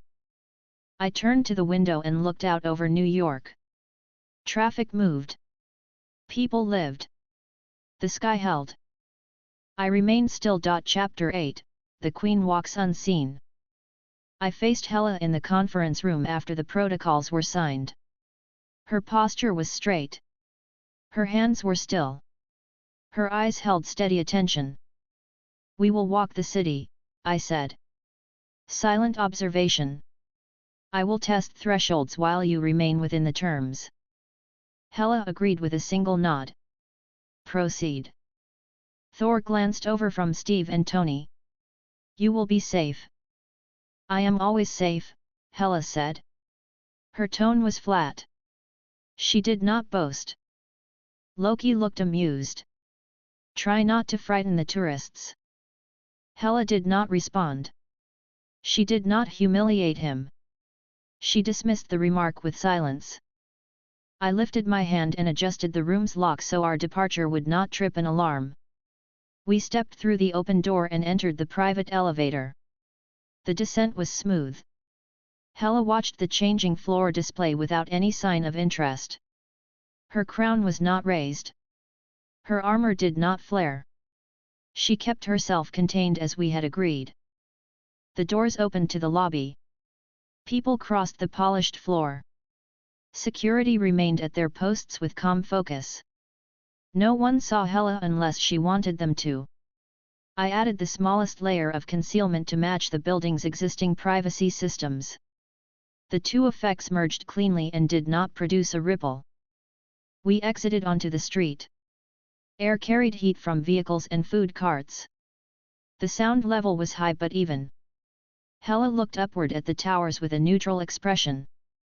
This city is dense, she said. The gates open often. They open and close at a natural rate, I said. You will not interfere. I will not interfere, she repeated. I will look. We walked. I set the path without hurry. Our steps aligned with the sidewalk's flow. People moved around us without noticing. Hela's presence did not trigger fear because I defined it as neutral. Her authority remained intact underneath that layer. It did not fight the rule. We reached a small park. Children played with plastic balls. A dog ran after a stick. A woman on a bench scrolled through her phone. Hela's eyes shifted to the far corner where an emergency vehicle stood with its lights off. Two paramedics leaned against it and drank from paper cups. Rates stabilize during daylight, Hela said. Night will increase them. Yes, I said. Your awareness is accurate. She turned her head slowly, tracking nothing that others could see. There are 6 open gates in this borough right now. None conflict with Asgardian claim. I will not touch them. Good, I said. I was satisfied. Her compliance was exact. Her restraint was not forced. She understood the terms and held to them without delay. We left the park and continued down the street. I kept my perception wide. I watched for small frictions, an electrical fluctuation, a construction crane that needed a minor correction so it would not drop a load, a crosswalk signal that risked a false timing. I resolved these before they grew. Hela noticed each fix. She did not comment. We reached the steps of the Sanctum Sanctorum on Bleecker Street. The door sensed my approach and unlocked. The air inside was cool. Wong met us in the first hall. He held his hands at his sides. His face did not change. Featherine, he said. Wong, I said. We are evaluating thresholds. His eyes shifted to Hela. His breath shortened for a brief second, then steadied. Your presence is noted. Hela stood without moving her head. I am here as guest. Under the All-Father's word, Wong said. Under Featherine's terms. Confirmed, I said. Doctor Strange appeared at the top of the stairwell. He walked down without haste. The cloak of levitation hovered close behind him. He stopped 2 steps above us and met Hela's gaze. We have not met. Hela, Queen of Hell. Hela did not incline her head. Sorcerer Supreme. Strange folded his arms. Your realm runs parallel to processes my order monitors. I will hold you to the terms. You will not need to, Hela said. He studied her expression, then looked to me. Do you need anything from us? Yes, I said. Open one minor observation window under strict control. I will confirm that your ward's beam does not misread her presence as coercion. If it does, we will adjust it. Wang moved to the side and tapped a sigil in the air. A small opening appeared. It was not a door. It was a measurement space, no wider than a hand. Energy flowed against it without reaching through. Hela did not change her stance. Proceed. Strange looked at Wang. Wang raised the ward by a single degree. Hela allowed a fraction of her domain to touch the edge. The beam's tone shifted upward by 1/2 step, then steadied. It did not alarm. It did not lock. It recognized status as queen without registering invasion. Correct, I said. Hold that calibration. Wang nodded. Logged.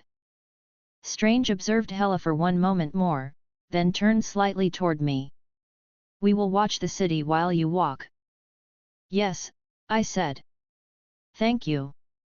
Hela spoke once before we left. If a death occurs under a dark binding, I will know. If you fail to see it, I will inform you. Wang replied without hesitation. Acceptable. We stepped out of the sanctum and back onto the street. Traffic moved. A delivery worker pushed a hand truck full of boxes past us. A cyclist rang a bell as he passed. Your magicians are competent, Hela said. They are, I said. I was pleased she recognized the distinction without resentment. That recognition reduced potential conflict. We moved north. I set our course past a hospital that handled emergency cases. We stopped on the sidewalk across from the entrance. An ambulance pulled up slowly. 2 paramedics lowered a stretcher with calm hands. A woman cried quietly near the doors. A security officer guided her to a bench and spoke in a low voice. Hela's eyes tracked the movement. A gate is open inside. It is ordinary. I will not touch it. Hold, I said. Do not test the gate without consent. I will not test it, she said. There is no need. I stepped into the hospital lobby. No one saw me. Hela followed. The air was cold with filtered breath and sterile cleaners. The receptionist spoke to someone about insurance forms. The elevator doors opened and closed on schedule. A machine beeped slowly from a nearby room. I extended a thin thread of awareness along the ICU corridor. A single soul hovered near the threshold. It was not being dragged. It was waiting for the body to align or give way. Hela felt it too. She held herself still. She did not claim.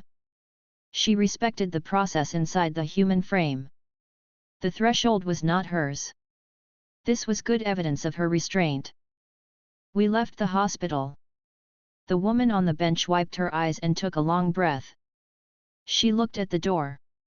She stood. She went inside. The automatic doors closed behind her. Hela turned from the building. Your rules and mine can share space, she said. There was neither pride nor apology in her tone. There was only accuracy. Yes, I said. They can. We walked east toward the river. A small ceremony was taking place on a rooftop nearby, candles around a framed photograph. People spoke quietly. Hela watched from a distance. She did not move nearer. She did not send a whisper toward the candles. She did not weigh the scene. She understood that this was human custom. It neither hindered nor aided her. It stood alone. At the water's edge, wind brushed the surface into small waves. A ferry moved upriver at steady speed. A man tossed a bag into a trash bin and missed. The bag fell to the ground. Hela watched him pick it up and place it inside properly. She did not comment. She tracked order and disorder with precision in all sizes. I noted it. We turned south. We passed a small cemetery fenced by black iron. A groundskeeper trimmed grass along the edge of a headstone. Hela paused. Her eyes lowered to the ground, and then she lifted them again. These markers stand for memory, she said. They do not touch links under my authority. Correct, I said. On this world, markers are symbols for the living.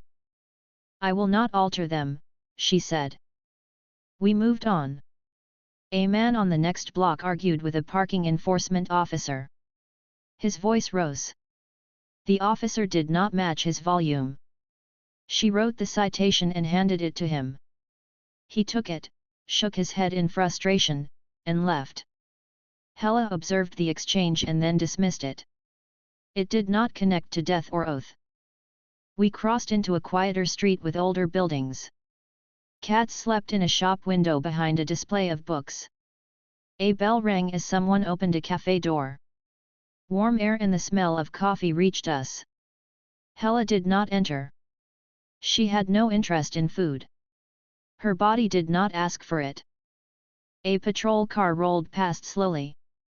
The officers inside scanned faces without urgency. Their eyes did not stick to us. My layer of concealment and Hela's own presence control kept us unremarkable. Law acts, Hela said. Law acts, I agreed. We reached a side street near a church. The door was shut. A priest locked it and pocketed the keys.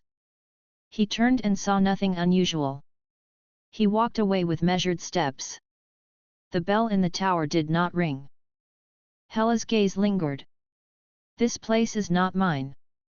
It is theirs. It belongs to their belief, I said. She nodded once. The line is clear.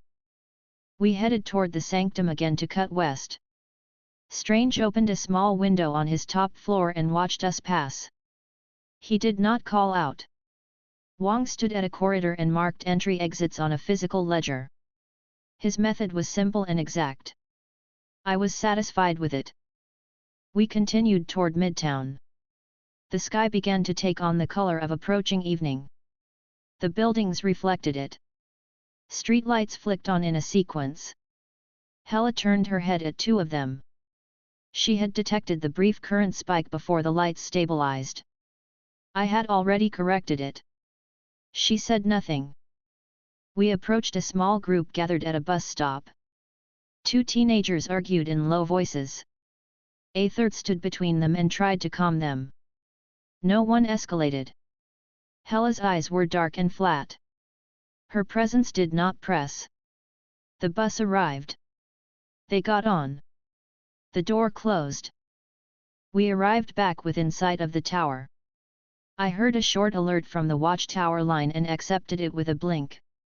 Cyborg reported a micro-tear attempt at the edge of the atmosphere. It was not a proper tear. It was a test from an unknown actor. Green Lantern addressed it at once and sealed it. He attached a location stamp and sent it to Batman and Tony. I logged it and told Hela nothing. It did not concern her domain.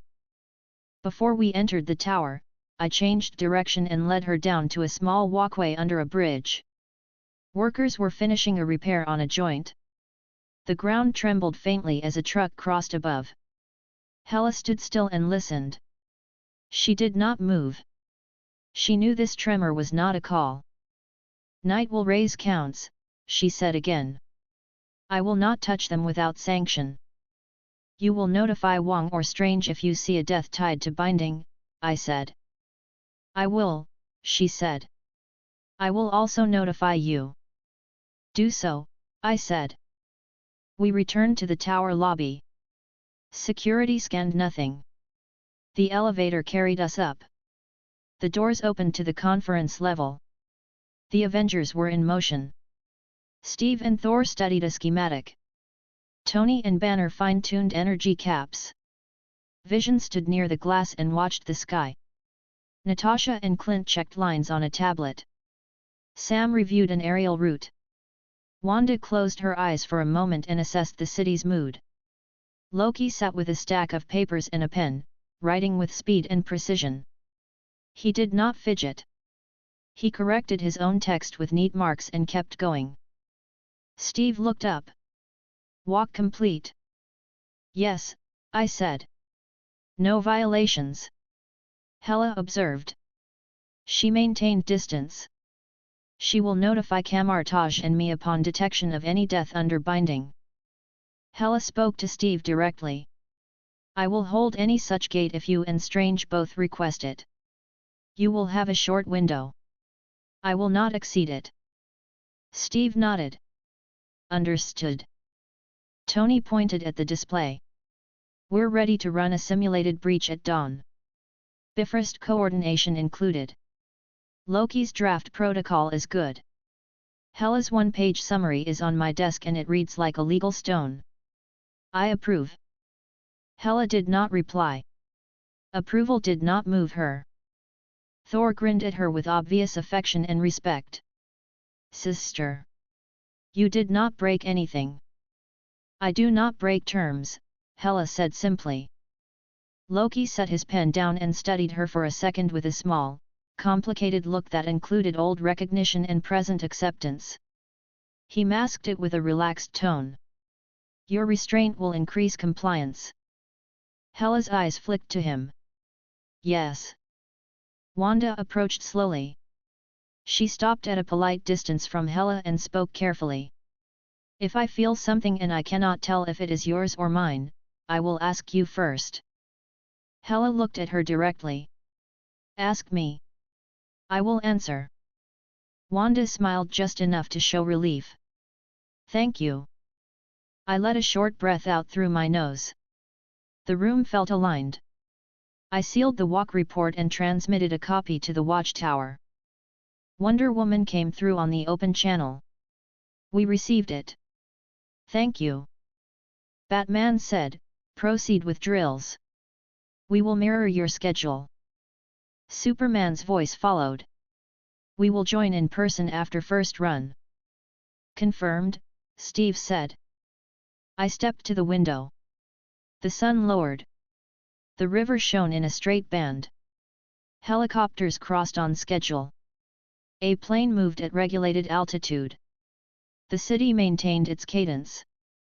Hela approached the glass and viewed her own reflection.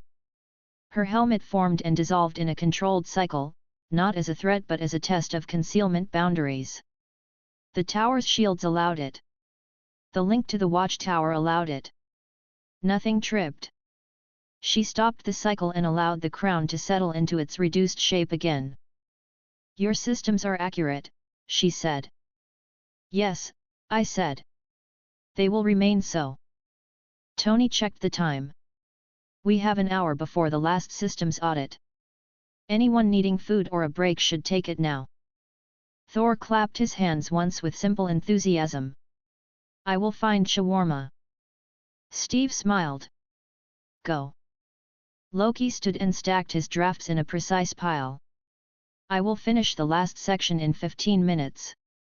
Then I will revise the wording to remove redundancy. Do that, Tony said. Hela turned from the window. I will walk the roof. Stay within the terms, Steve said. I will, she said. I followed Hela to the roof. The air was cooler. The city noise rose and fell in waves that did not strain the ear. She moved to the edge and looked down at the streets. She did not sway. She did not lean. She stood with exact balance. Your walk was useful, I said. It was necessary, she said. You needed to know if I would test you. I did not. I knew your answer, I said. Now they do. She accepted that and did not respond. We stood in quiet. A pigeon landed on the parapet and looked at us. It bobbed its head and flew away. Below, a siren sounded, then ended. A trail of smoke rose from a far-off rooftop. It was minor. The fire department reached it at the correct time. The water stream cut a clean arc and soaked the hot spot. The smoke thinned. The crew packed up. The trucks left. Hela looked up at the sky. Night begins.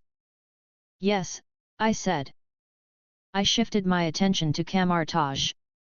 Wang sent a short notice. All gates normal. No binding detected. I sent the message to Hela through the channel we had established. She acknowledged with a visible blink. We returned inside. Thor came back with a paper bag and an honest smile. He set the bag on the table and pulled out wrapped food. Tony took one. Steve shook his head and laughed a little. Natasha declined with a small wave of her hand. Clint took two. Banner took one and waited for everyone else to begin. Hela did not eat. Loki did not eat. I did not eat. We stood and watched them finish with the ease of team rhythm. Night settled across the glass. The tower's interior lights matched their standard evening brightness. The city buzzed below at a lower pitch. Wang's second notice arrived. One binding attempt in Lower Manhattan. Breaking it now. I moved to the window and tracked the location. Hela felt the tug at the same time. Her head tilted by a small degree. Hold, I said. She did not move. Strange signature crossed the point with a controlled line. The binding snapped without damage to the person it had targeted. A minor artifact powered down and lost charge. Two people stood at the mouth of an alley, confused and unharmed. Wang marked the artifact with a seal and called a secure pickup. Resolved, I said. Hela relaxed by a fraction. I did not act. You did not act, I agreed. Tony looked back over his shoulder. Are we going to get a summary? Yes, I said. Binding attempt resolved by camouflage. No death. No claim. No violation. Steve nodded. Good. We moved into the final hour. Banner ran system checks. Vision floated 2 inches off the floor without thinking and set his phases in sequence with the tower's harmonic grid. Thor cleaned the last bits of food from his plate and threw away the wrappers. Loki returned to the table and pushed a typed page across to Steve. It had strong, clear language. Steve read it and signed. Tony signed. I acknowledged the update and attached it to the protocol set. Hela stood near the window and watched the city breathe. Her expression did not change, but her shoulders softened slightly. She made no claim and no excuse. She simply stood and carried her title without pressing it on anyone. I stepped beside her. You did well. I followed the terms, she said. She did not look at me. She kept her eyes on the street grid below. That is what I wanted, I said. She was quiet for a long moment. Then she said, if a great death occurs by cosmic accident, I will tell you before I tell anyone else. Yes, I said. Do that. We stood without words until the hour ended. The tower lights dimmed by 2 degrees as scheduled. The room shifted from work to rest without any order spoken. I sent a final note to the watchtower. Walk complete. All thresholds stable. One binding event resolved by camouflage. No violations. Batman replied with a single tone. Wonder Woman sent, understood. Superman added, thank you. I closed the channel and faced the room. Dawn drills proceed on time. Steve answered. We'll be ready. Thor held Mjolnir with simple contentment. I am eager. Loki placed his pen in his pocket. I am prepared. Hela turned from the window. I will attend. I nodded once. Good. I remained until the room settled into quiet. Then I lowered my eyes, checked the city one last time for irregularities, and let the silence hold. Chapter 9, Dawn Drills and Calibration. I remained by the window until the city turned from night to pale morning. The team gathered on time. Armor plates sealed with precise noises. Boots touched the floor with steady rhythm. Systems lit in order. Clocks matched. We begin, I said. Scenario 1 in 6 minutes. Positions. I will calibrate in real time. Steve Rogers pulled on his gloves and checked comms. Copy. Thor rotated his shoulders and held Mjolnir lightly. Ready. Superman's voice came through the open watchtower channel. We're inbound. Wonder Woman answered from the same line. Arriving in 1 minute. Tony raised his faceplate and spoke to Banner. Energy ceiling set at 0.8 of safe cap. Auto coolers armed. Banner nodded. Fail safes ready.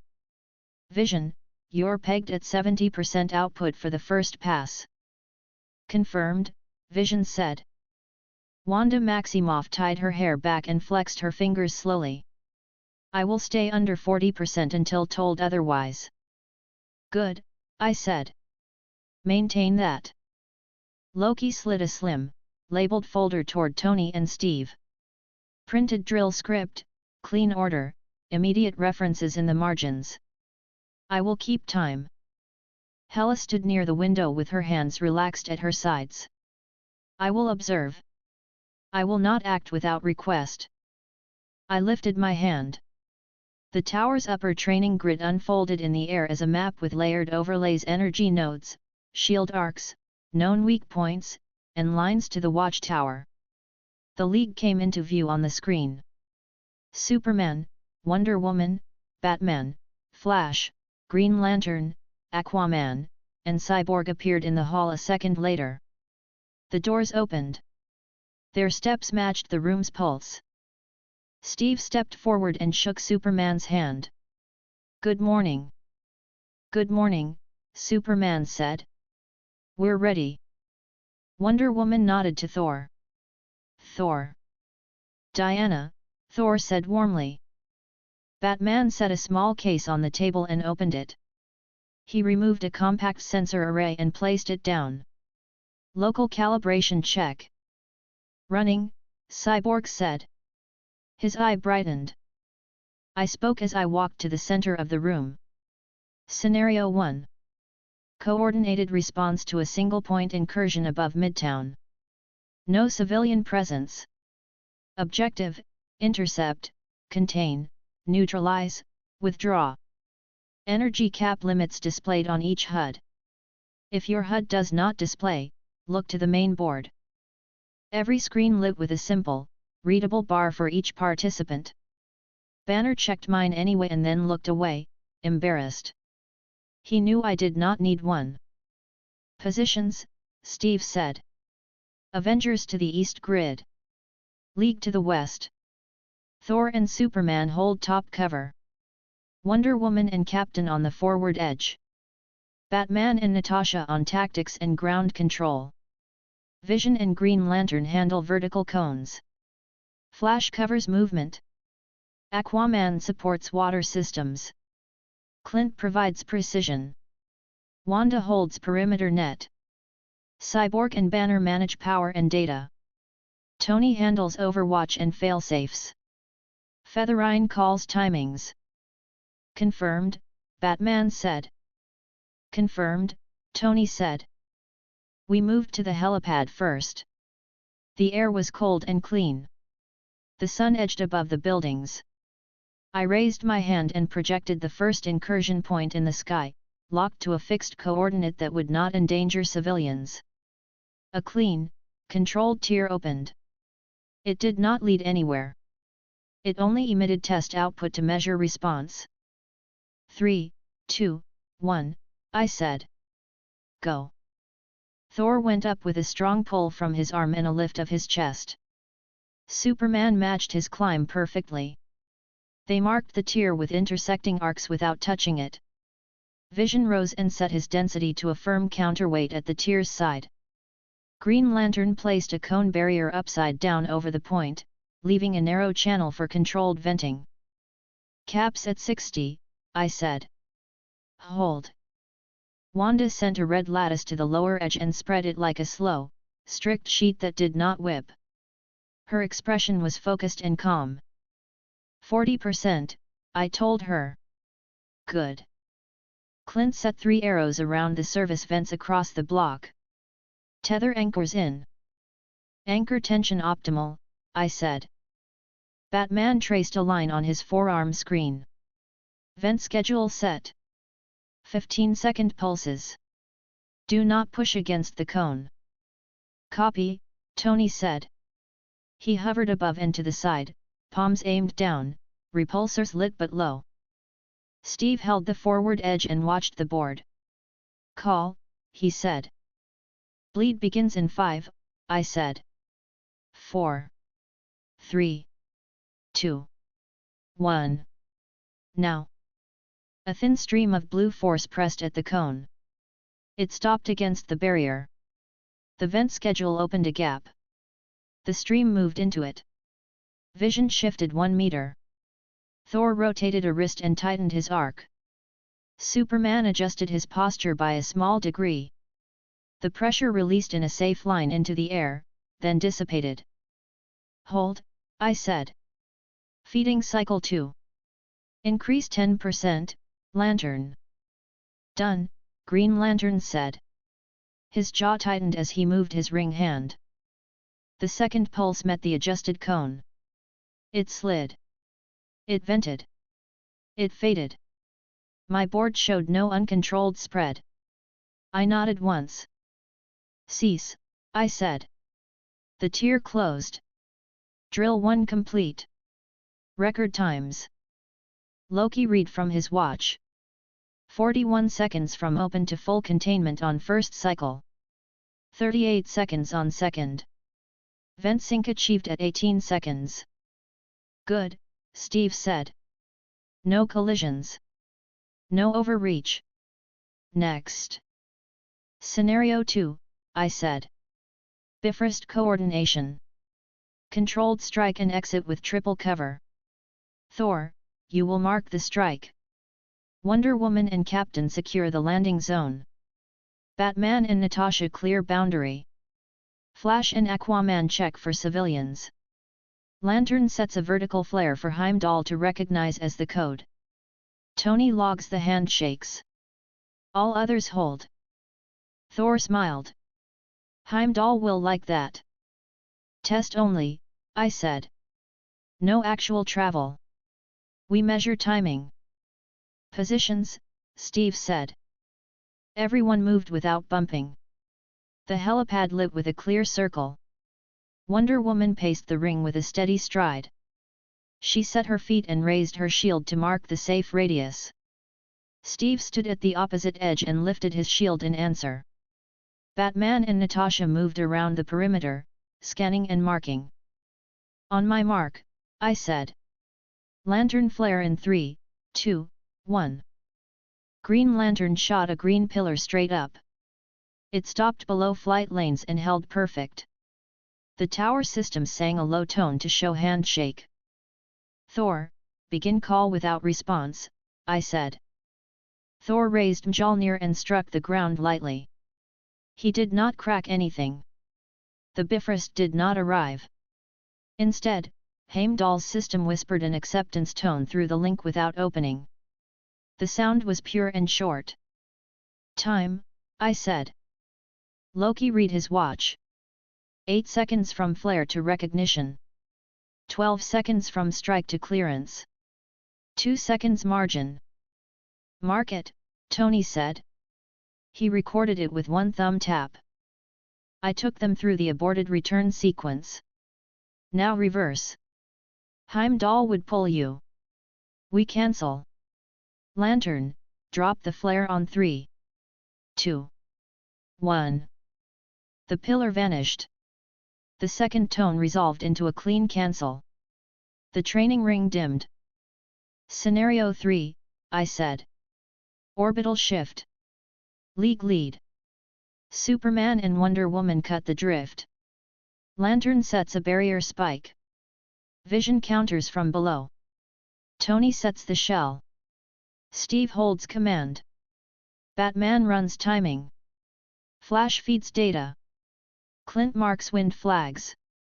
Wanda caps sound to the street. Aquaman regulates pressure waves along the river. Hela notes any death. All caps at 60. No one wasted motion. Superman flew up, and Wonder Woman followed. Their voices came through the channel like steady lines. Position, Superman said. Position, Wonder Woman said. Green Lantern raised 3 triangular shields and locked them together. Vision set a density block below the simulation point. Tony lifted and set a dome around the whole space. Flash blurred once through the room and then stood still with both hands on a board, passing numbers and wind vectors to Clint's display. Clint set flags with arrows in cautious arcs to record exact wind measurement per block. Wanda pulled sound down from the upper space and held it. Aquaman reached out with his awareness and kept the river level on a tight line. Hela watched. Her eyes did not glow. She simply watched. 3-degree drift here, I said. Counter now. Superman pushed with both hands and corrected it. Wonder Woman braced at a right angle and applied firm pressure. The drift stopped. The shields held. The dome did not rattle. Cap increase 5%, I said. Lantern and Vision only. They complied. The dome accepted it. The city did not notice a thing. Cease, I said. The simulation stopped. Record times. Loki spoke without looking up from the page. Drift control achieved in 5.6 seconds. Full lock in 9.2. Sound down to street in 2.1 seconds on Wanda's end. Wind flags mapped in 6. Good, Steve said. We can shave 1 second next time. Batman added the note in the shared file. Agree. We returned indoors for Scenario 4. It required hallways, doors, and stairs so we could measure real movement. I walked with them while I spoke. Scenario 4. Multi-team ingress and egress under pressure. No combat. Bench test of communications and timing. Steve pointed toward the east corridor. Avengers take east. League takes west. Cross at central stairs. Switch sides. Call each turn. Begin, I said. Flash led with a low, even speed that would not knock anyone aside. Left. Clear. 3 doors. 2 open. 2 civilians simulated. Passing. Wonder Woman took the next mark. Right. 2 doors. Both locked. Stairs ahead. Clear. Batman spoke clipped and exact. Rail sound. 2 flights. Switch grips. No collisions. Steve kept his voice steady. Left corridor. Narrow. 2 in front, 2 behind. No turn. Thor laughed under his breath and then quieted when Loki shot him a look. Apologies. They passed each other at the center without touching shoulders. The timing was perfect. Wanda pinned the doors with red ropes of gentle force to mimic crowd control. Clint and Natasha ghosted through shadows along walls. Aquaman handled the sprinklers with an exact signal so a trigger would not flood the floor. Vision walked through a partial wall at half-phase to prove a clean pass signature with no interference in comms. Tony cut power to one section for 5 seconds to mimic a grid drop. Cyborg flipped it back on. Banner marked stress levels and found them normal for every route. Cease, I said. Scenario 4 complete. Time, Loki said. 1 minute, 29 seconds full cycle. 0 collisions. We can reduce total time by 2 seconds, Batman said. Agreed, Steve said. I drew them back to the main room. Scenario 5. Magical Surge under City. Camartage coordination. Wong will trigger a controlled pulse. Zatanna and Fate will mirror from their side with secure containment and 1 visual for training. Wanda reads and identifies. Strange stands by in case of bleed. Hela observes and files domain note. Green Lantern and Vision hold a ring around the point that does not press it. Tony Records. Cyborg cross logs. Ready, Wong said through the channel. His voice was calm. Begin, I said. A soft rise of energy touched the room like a hum that everyone felt in the sternum but not in the ear. Wanda closed her eyes and lifted both hands. Not demonic. Not Fulton. Not Muspel. Human circle. 4 points. Weak south anchor. I can see the signature. Correct, Zatanna said. Her voice came through from the League side. I have the same red. Dr. Fate's helm shined with his deep voice. I confirm. Counter starts, Wong said. Hold, I said. Do not flood. Let it breathe. Wanda opened one palm and let a small thread move. She did not clamp. She guided. Zatanna did the same from her side with a mirror motion. The pulse settled. The light that only we could see cooled. The ground did not shake. Nothing else moved. Resolved, I said. Hela spoke without volume. No gate opened. No soul moved. No claim. Log it, Batman said. Cyborg did. Logged. We ran through 2 more cycles to make sure the behavior repeated. It did. No one raised their voice. No one snapped. The drill felt like work in a well-run shop. That was the goal. We took 5 minutes for water. Thor did not sit. He rolled his shoulders and smiled at Steve, who smiled back. Superman and Wonder Woman stood together and spoke in quiet tones about flight angles. Batman said nothing and typed. Flash bounced on his heels and then stopped when he realized he was doing it. Aquaman stood with his arms folded and watched the sky. Hela leaned against the glass without letting her shoulder actually touch it. Loki flipped through the papers, crossed out 3 words, and wrote 2 better ones in the margin. Wanda sipped water and breathed evenly. Clint stretched his back. Natasha rotated her wrists with slow care. Vision stood still. I checked the distant confrontation between Darkseid and Thanos. It remained stable. I returned my attention to the room. Final scenario, I said. Full joint response to a 2-point incursion. Western Hemisphere under Avengers lead. Eastern Hemisphere under League lead. 10-minute window. Simulated civilians. No projectiles. No falls. No media. Hela observes. I will push caps as needed. If I call cut, you stop. No one argues. Steve nodded once. Teams, take positions. Superman walked to the window and looked down to orient himself, then flew out and up. Wonder Woman flexed her fingers and tightened the strap on her shield. Thor called the storm without releasing it. Tony hovered. Vision rose. Wanda lifted her hands.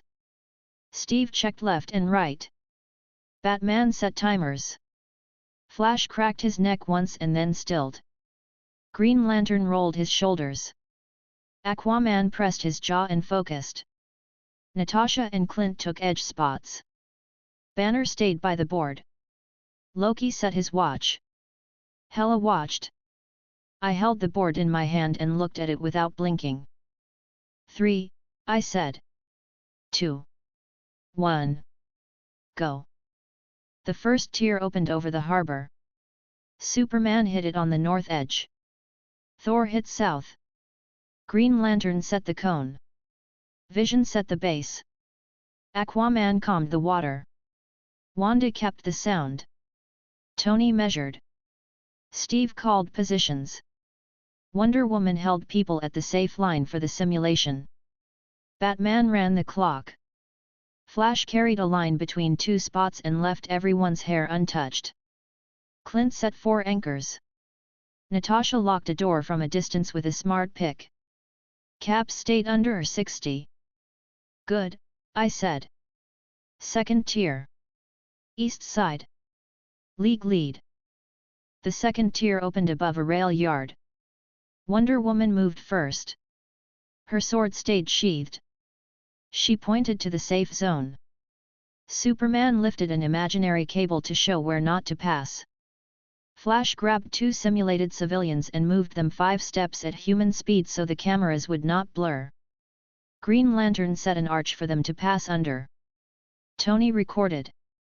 Banner watched the energy lines. Batman checked his clock and did not frown. Vision matched lift from the other side.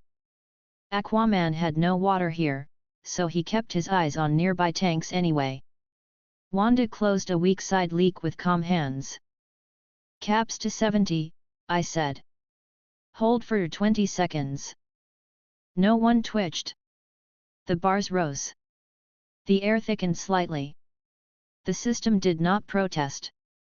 Release, I said. The tiers closed. The lights settled. The city did not notice. The room felt full and then normal. Loki clicked his watch. 9 minutes, 47 seconds. All within range. Tony floated down and landed. We can go faster if we drop the talk. Do not drop the talk, Batman said. Steve wiped a thin line of sweat at his temple and smiled. We keep the talk. Superman returned to the floor. His hair moved in the air and then settled. He looked at the board and then at me. Any red flags? No, I said. You controlled everything. Wonder Woman lowered her shield and relaxed her shoulders. Good. Thor swung Mjolnir in one slow circle and stopped it. That felt right. Wanda exhaled. I stayed at 40%. You did, I said. Thank you. Hela spoke quietly. No deaths. No gates. No claims. I will write a 2-sentence entry for the log. Do that, I said. Banner checked the reactor display. Energy caps never reached warning. Cyborg confirmed from the watchtower. We saw the same. Aquaman nodded and rolled his neck. Water stayed calm. Flash grinned and then forced himself to stop. Sorry. It felt good. It was good, Superman said. Clint leaned on his bow and looked satisfied. Those anchor timings were clean. Natasha put her tablet down. No drift in the lower hall either. Green Lantern rubbed his palm where the ring sat. Cones felt solid today. Vision lowered to the floor and folded his hands behind his back. The harmonics aligned quickly. Tony held up a finger. One tweak. I want to lower the repulsor prep time by half a second. That means a pre-warm around any tier. Approved, I said. Set it with my stamp. He smiled. Done. Loki slid the final summary across the table to Steve. Sign and send. This drill now exists as precedent. Steve read it, signed it, and pushed it to Batman through the shared link. Batman signed. I did not need to sign. My confirmation was the system state. I walked to the window and stood with them. The city had moved from morning to full day. The river was busy. The sky was clear. The air lanes carried their burden without a hitch. You performed to standard, I said. We will repeat these drills twice more this week. We will rotate leads. We will measure the same metrics. We will adjust energy caps based on any fatigue data. You will hold the same rules in any live event. Steve nodded. Understood. Superman agreed. We will be there. Wonder Woman looked at the sheet, then at me. Send the schedule. Sending, I said. Files crossed systems and arrived in pockets, belts, and tables. Thor rested Mjolnir on his shoulder and smiled in a clear way. We train well together. Loki hid his own satisfaction neatly. For once, the paperwork was useful. Hela wrote her 2 lines with neat hand and set the slip on the table. Done. Wanda leaned on the table with her palms and breathed with her eyes closed for a moment. Then she opened them and smiled faintly. I'm fine. Banner smiled back. You are. Tony clapped his hands once. All right. We're good. I kept my eyes on the horizon. The distant confrontation had not moved. The upper authorities did not press. The seams stayed firm. The drills had landed inside the system without strain. The city's numbers remained ordinary. We are finished, I said. I will maintain watch. They broke into pairs and small groups. They spoke in low voices. They removed equipment and put it away. They drank water. They changed boots. They made notes. They acted like people who worked and trusted the work. I stood and watched the city until the last screen went dark and the room lowered its lights by one step. Chapter 10, Accord with Mutants. I left the tower after the drills and crossed the city without sound. The morning traffic thickened. The air shifted from cool to warm. I moved north and then west until the trees replaced the buildings and the road led toward a familiar gate. The placard read plainly: Xavier Institute for Higher Learning. The lawn was trimmed. The windows were open. Children's voices reached the path in short bursts of laughter and normal chatter. I walked through the gate. The alarms sensed me and then accepted a non-hostile flag that I placed in their logic. I rang the bell because this place respected simple order. The door opened within moments. Aurora Monroe stood there with calm posture and watchful eyes. Her voice was steady. Good morning. Can I help you? Featherine Augustus Aurora, I said. I request a meeting with Charles Xavier. It concerns the Joint Defense Protocols. She watched me for a second and then nodded once. All right. She stepped aside. Come in. The hall smelled like wood and books. Students moved past the doorways with backpacks and conversation. Aurora led me toward the study. Inside, Charles Xavier waited in his chair, hands relaxed on the armrests, expression open and careful. Hank McCoy stood by the shelves, glasses low on his nose. Scott Summers leaned against the doorframe with his arms crossed. Jean Grey sat near the desk with thoughtful attention already in her eyes. Logan stood halfway down the hall at first, then shifted closer with a guarded look. Charles greeted me with clear courtesy. Welcome to our school. You've already reached a number of powerful friends. Why come here now? Because the defense of Earth is not complete without your people, I said. The League and the Avengers have formalized cooperation with Asgard. I want the X-Men included under clear protocols that respect your autonomy and protect your students. Scott straightened a little. What kind of protocols? Standardized jurisdiction, I said. Escalation caps. Telepathic ethics in mixed operations. Emergency transport rights. Medical triage. Public communication guidelines. We already wrote them with the League and the Avengers and Asgard. I will add a section for mutants and Cerebro. Hank adjusted his glasses. You intend to fold us into an already complex network.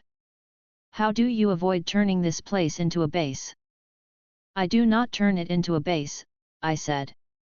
This remains a school. Operational calls happen by invitation or crisis-level request. Your teachers decide who deploys. You sign or decline each mission. No conscription. No lists of minors. Jean watched me closely. And Cerebro. Cerebro may be used to locate people in immediate danger or missing personnel only, I said. No use for broad surveillance. No forced tracking of non-combatants. All use logged and reviewed by you and one outside observer chosen by you. Logan grunted softly. That part's good. Aurora spoke with quiet focus. What about safe passage? We have students who cannot risk exposure. Safe passage is guaranteed, I said. If a mixed team approaches this property, they will call first. No unannounced entry. If you shelter evacuees, you inform the mission lead privately. No one names the school publicly. I will enforce that. Scott looked at Xavier, then back at me. You're asking us to step into conflicts beyond mutants. That has never stopped us before, but it changes the scale. It changes the lanes and the rules, I said. You will have allies who follow them. Xavier's voice stayed calm. I will hear the full text. I set a small bundle of paper on his desk. He took it. Hank moved closer and read over his shoulder. Jean leaned in. Scott stayed where he was and listened. Logan folded his arms and waited. Hank spoke first. The language is clear. The medical triage clause protects non-humans and mutants equally. Good. Jean tapped the telepathic section. Ethical wall is strong. Consent required unless catastrophic loss of life is imminent and no alternative exists. Logs in duplicate. Reviewed by me or Charles. Scott's jaw worked once as he read a line about escalation. We keep lethal force off the table unless the enemy is non-sapient or globally destructive. That will be a fight for some people. It will hold, I said. We have already applied it in drills. Logan lifted his chin. You included a clause about Black Ops. No Black Ops on school grounds. I like that line. It stays, I said. Xavier set the pages down neatly and looked at each of his teachers. He spoke with steady authority. We have operated alone for a long time. We have allies, but this is broader. It carries risk. It also carries protection when events outgrow our reach. He looked at me again. Will you enforce these terms for us as you will for them? Yes, I said. Every clause is backed. Scott sighed and then nodded. Then I'm in. Jean smiled, relieved. I agree. Aurora gave a small nod. I agree. Hank's ears lifted slightly. Concur. Logan squinted at me and then at the window. I'll watch it.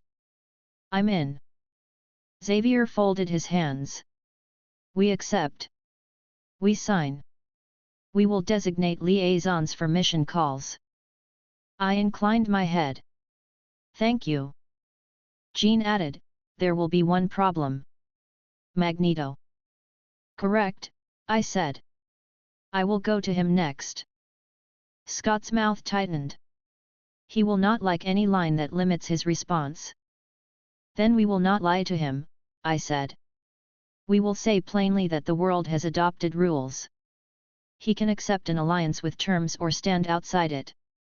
If he stands outside it, he cannot enter our operations. If he enters on his terms anyway, I will lock him out to protect civilians. If he joins properly, he keeps his dignity and his people will be safer.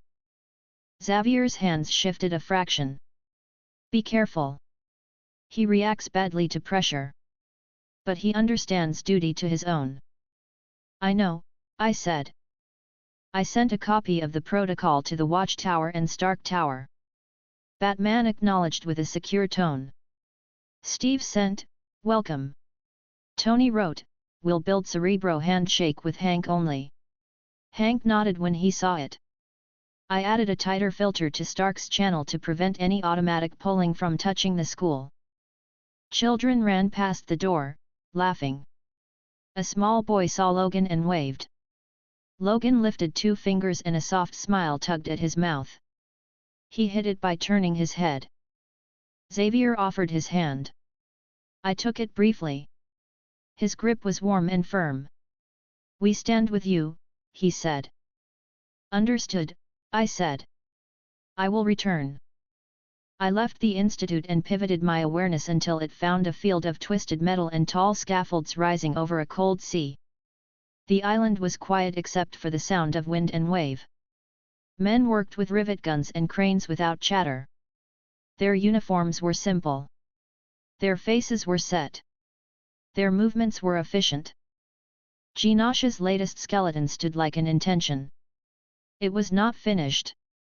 It carried scars and ambition. It was rebuilding again. He was here. I felt him before I saw him. The metal in the air aligned without movement.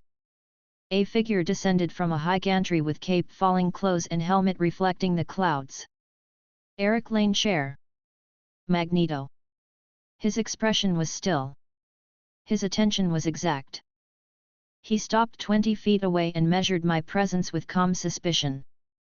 You are the one who speaks with gods and men with the same breath. I am the one who sets terms for the safety of all, I said. His lips moved into a hard line. Safety for whom? Choose your words with care. For everyone, I said. Including those you protect. This is about rules of engagement during a cosmic event and after it. It is about joint defense under law. I want your cooperation. I will not accept your unilateral campaigns inside populated areas. I will not permit you to endanger civilians. If you join, you will be respected. If you strike outside the rules, you will be blocked. That is a simple statement. He crossed his arms slowly. The cape shifted. The steel girders above us answered his mood with a faint change in angle.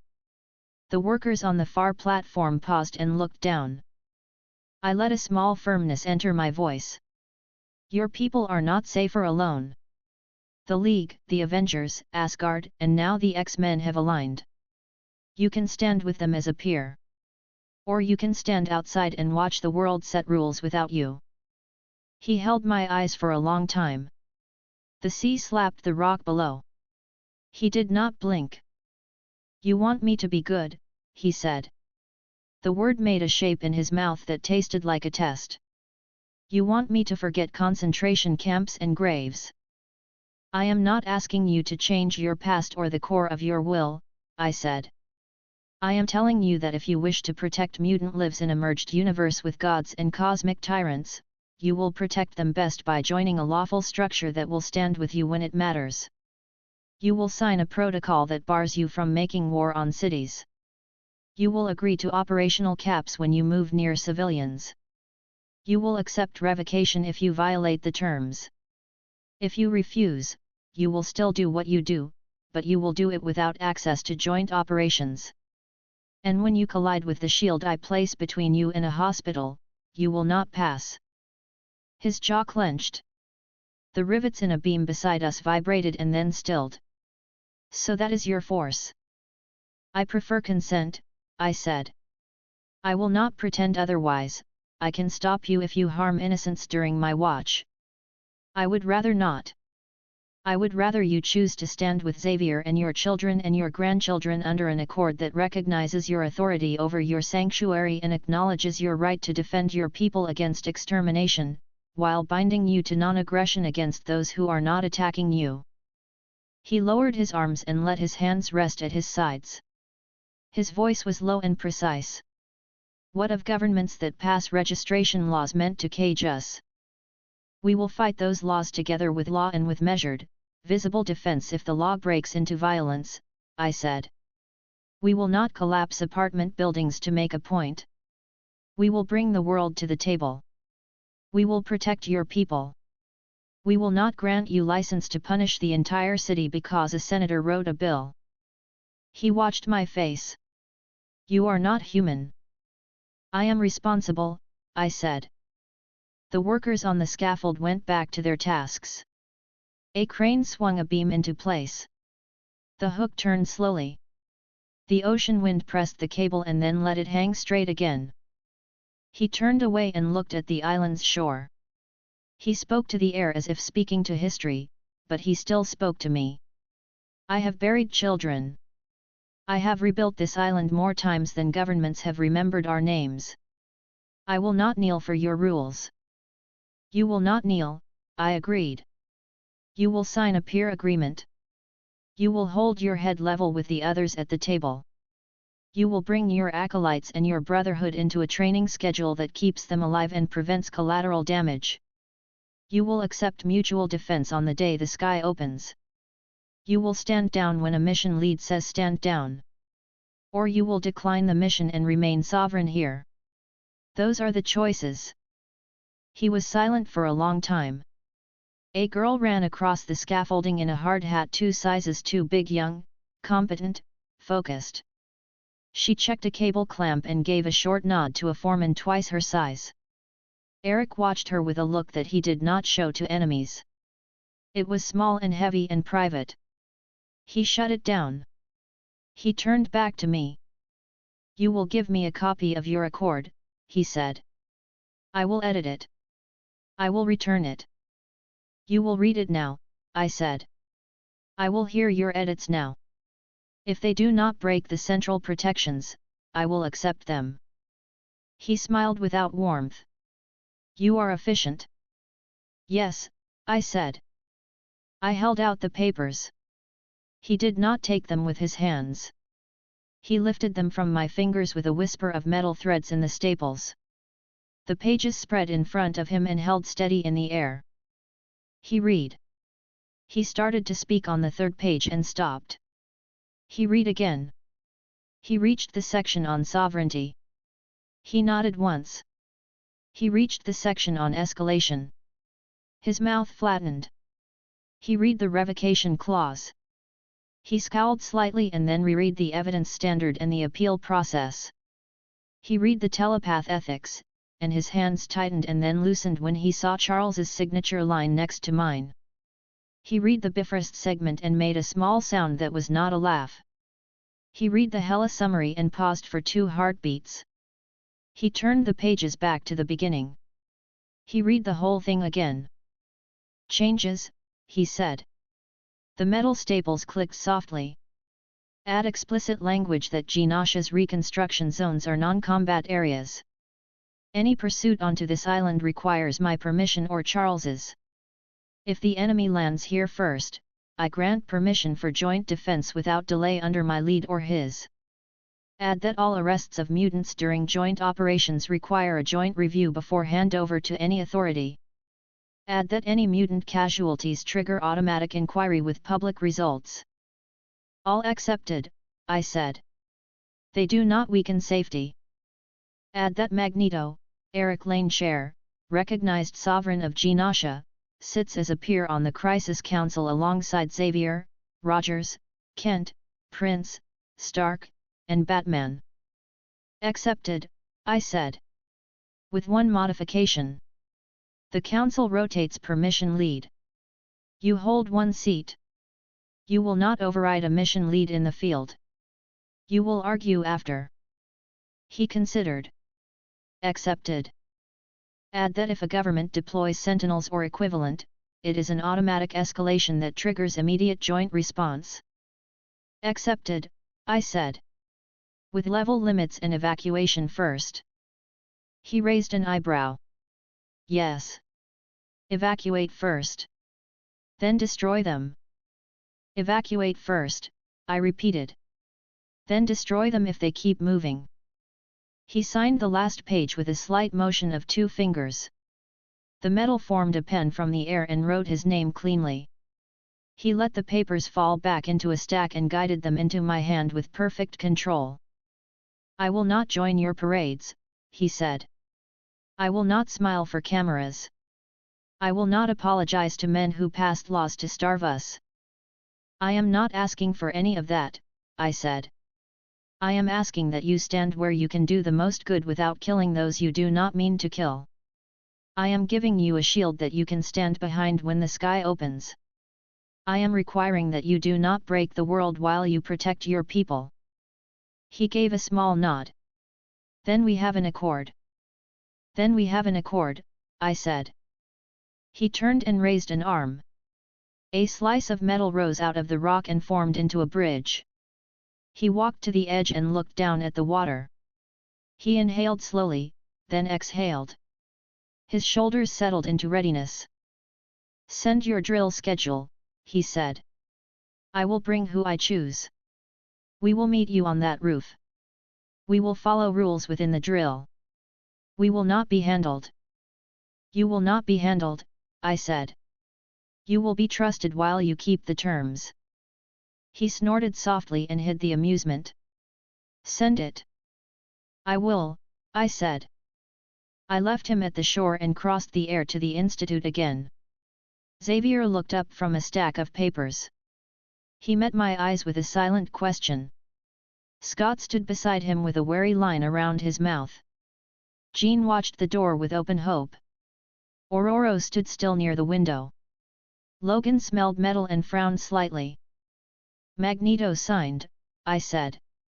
He added clauses for Genosha and for mutant protections in arrest and casualty review. He sits on the Crisis Council as a peer. He will attend drills with a team of his choosing. He will follow operational caps in civilian zones. If he violates a term, revocation applies. He understands and accepts it. Jean let out a breath she had been holding. Thank you. Scott looked relieved and still tense. I'll believe it when I see him on the roof. You will see him, I said. Xavier nodded slowly. This is a step that can save lives. Logan scratched his jaw. And break a few knuckles if a sentinel shows up. Evacuate first, I said. Then destroy them. Logan grinned. Deal. I sent the signed protocol to the Watchtower and Stark Tower. Steve replied, Welcome, Magneto. Batman sent, received. Tony wrote, filing under complex uncle. Drills updated. Thor added, we shall meet as warriors. Wonder Woman wrote, we honor the accord. Hela sent nothing. That matched her nature. Loki sent a single sentence to Tony, I will draft the Sentinel addendum in legal steel. I looked out the window. Students ran across the lawn. A teacher called them back. A ball flew. A hand caught it. Laughter rose and fell. Prepare your team for dawn, I said to the X-Men. 2 cycles. Same caps. We will integrate you into Scenario 2 and Scenario 5 first. We will build from there. Scott lifted his chin. We'll be there. Jean smiled. We will. Aurora said, I'll handle transport. Hank pulled a small notebook and started writing lists. Medical kits, comms, emergency blankets, safe words. Done. Logan rolled his shoulders. I'll keep them honest. I turned toward the door. I will see you on the roof. I left the institute and returned to the tower. The room was ready.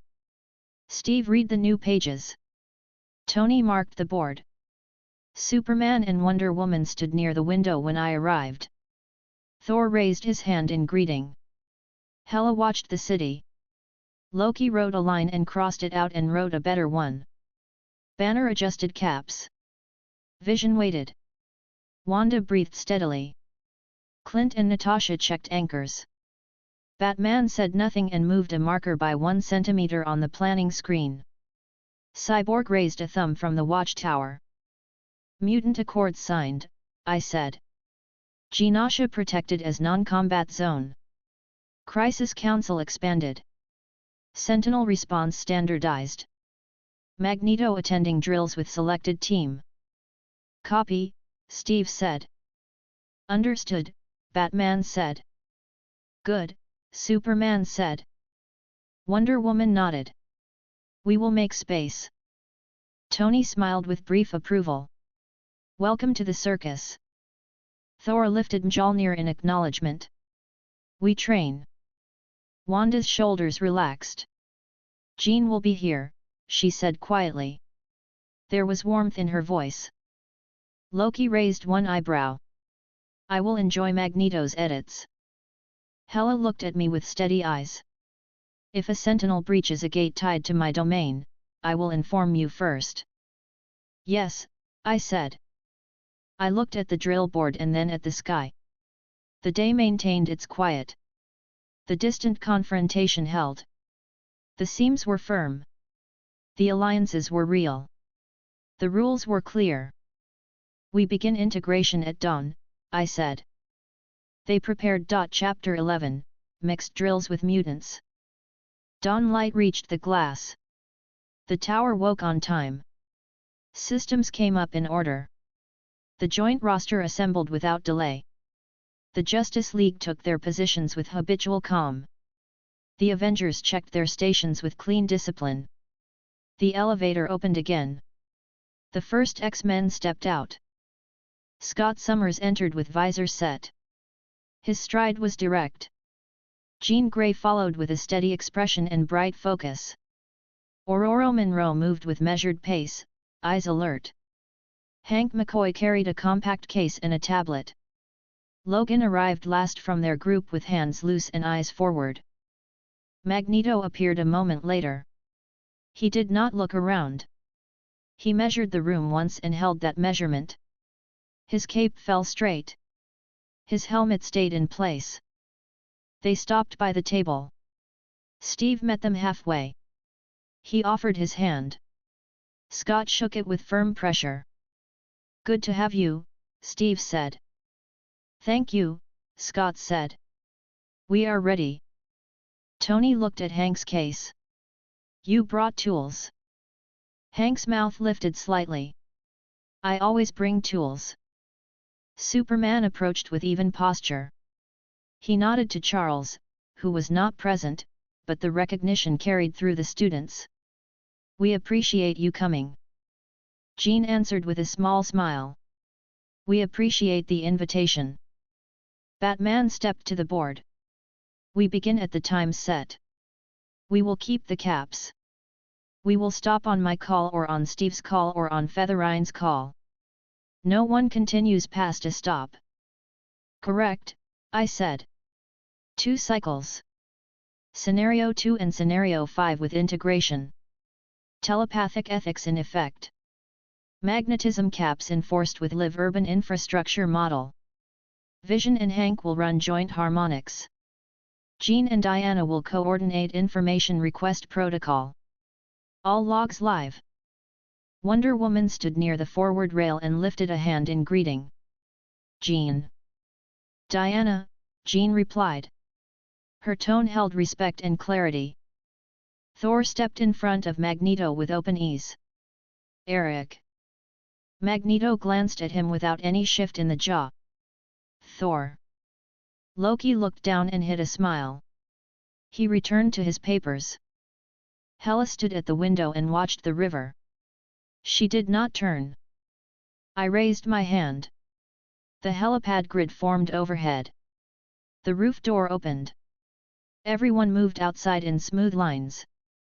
The morning was cool. The air was still. No wind would complicate the first pass. "Briefing," Steve said. Scenario 2 first. Bifrost coordination with mixed team. Thor marks the strike. Wonder Woman and Captain secure the zone. Cyclops and Iron Man set hazard marks. Batman and Natasha handle ground control. Flash and Aurora check for civilians with speed and weather. Green Lantern and Vision hold vertical cones. Superman and Jean run high-com scan. Magneto holds magnetism at 30% cap within urban grid. Logan and Clint mark evacuation lines. Hank monitors harmonics. Wanda keeps sound caps. Cyborg and Banner run power. "Confirm caps," I said. Colored bars appeared in each person's HUD and on the main board. Magneto's bar held a separate line for current, field, and induced currents near rails and lines. Hank's tablet matched the bars. Magneto's voice was even. 30% cap. "Understood." Hank looked up. "I will ping you if the field grazes any lines under the sidewalk. The model is precise." "Good," Magneto said. He did not bristle. He accepted the rule. "Positions," Steve said. Thor and Wonder Woman moved to the center of the pad. Captain shifted opposite. Cyclops took a flank with Tony, visors and faceplate down. Batman and Natasha each took a corner. Flash stood ready with one foot tapping and then fixed it. Aurora lifted her hands and felt for cloud lines. Green Lantern set the preliminary cone. Vision took the lower anchor and adjusted density. Superman rose 2 meters and stayed there. Jean closed her eyes and set a light touch over the grid. Magneto held his hands at his sides and did not lift any metal. Logan and Clint took the rail points by the stairwell and the antenna base. Hank stood near Vision and set the harmonic baseline. Wanda held her fingers up and tested the sound field. I looked at the line around the roof. Lantern, flare in 3, 2, 1. A green pillar marked the air. It stopped at the safe height. The tower's system chimed once. Thor, mark only, I said. Thor hit the pad with a short strike. Heimdall's system accepted the code and held the gate shut. Another chime sounded. Secure, Steve said. Hold ring. Skin high. Superman's voice was steady. No aerial traffic within 10 blocks. Jean's voice was calm and controlled. Heartbeat stable within safe radius. No one in the stairwell. No one below the system panel. Magneto raised one hand a few centimeters. He did not tense his jaw. I feel the field. I am within cap. Hank checked his screen. Confirmed. You are under by 2%. Drop flare, I said. Lantern obeyed. The system chimed to cancel. The ring dimmed. Time, Loki said from the doorway. 9 seconds flare to accept. 12 seconds cancel. Tony tapped a note. That matches the last run. Reset, I said. Scenario 5. Magical surge under city. Camartage will send a controlled pulse. Jean reads with Wanda and Zatanna for alignment check. Diana holds ethical ground questions for Jean to answer. Vision and Hank maintain harmonic cones. Magneto holds field in still state. Aurora keeps air pressure consistent. We record all. Wong's voice came through. Ready. Begin, I said. A soft pulse rose from below us. It was even and controlled. Wanda raised her right hand and opened her fingers. Jean raised her left hand and opened hers. Their eyes did not roll or glow. They did not strain. Wanda spoke first. 4-point human circle. Weak south anchor. No malicious intent. Power low. Jean followed. I agree. There is a drift but not a tear. They are trying to contact a memory. It is private. It is not a threat. Zatanna's voice came through the line. I confirm. Diana stepped one pace toward Jean and spoke clearly. Do you need to enter any mind to protect anyone? No, Jean said. I do not need entry. I can remain out. Hold out, Diana said. If that changes, you ask. I will, Jean said without hesitation. Hank lifted his free hand. Harmonics stable. Vision. Stable, Vision said. Aurora. Steve asked. Pressure unchanged, she said. Magneto. Batman asked. Field is still, Magneto said. He did not move. Resolve, I said. The pulse eased.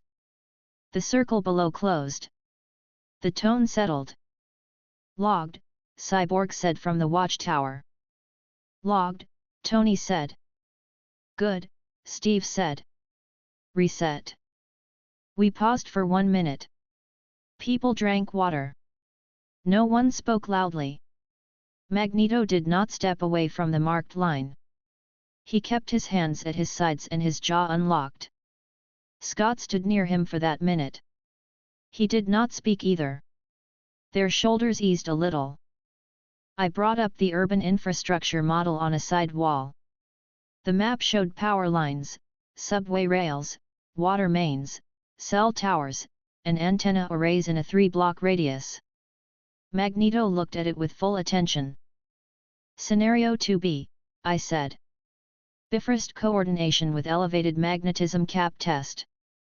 We will set a simulated derailment hazard and prove your restraint within a 10% cap adjustment.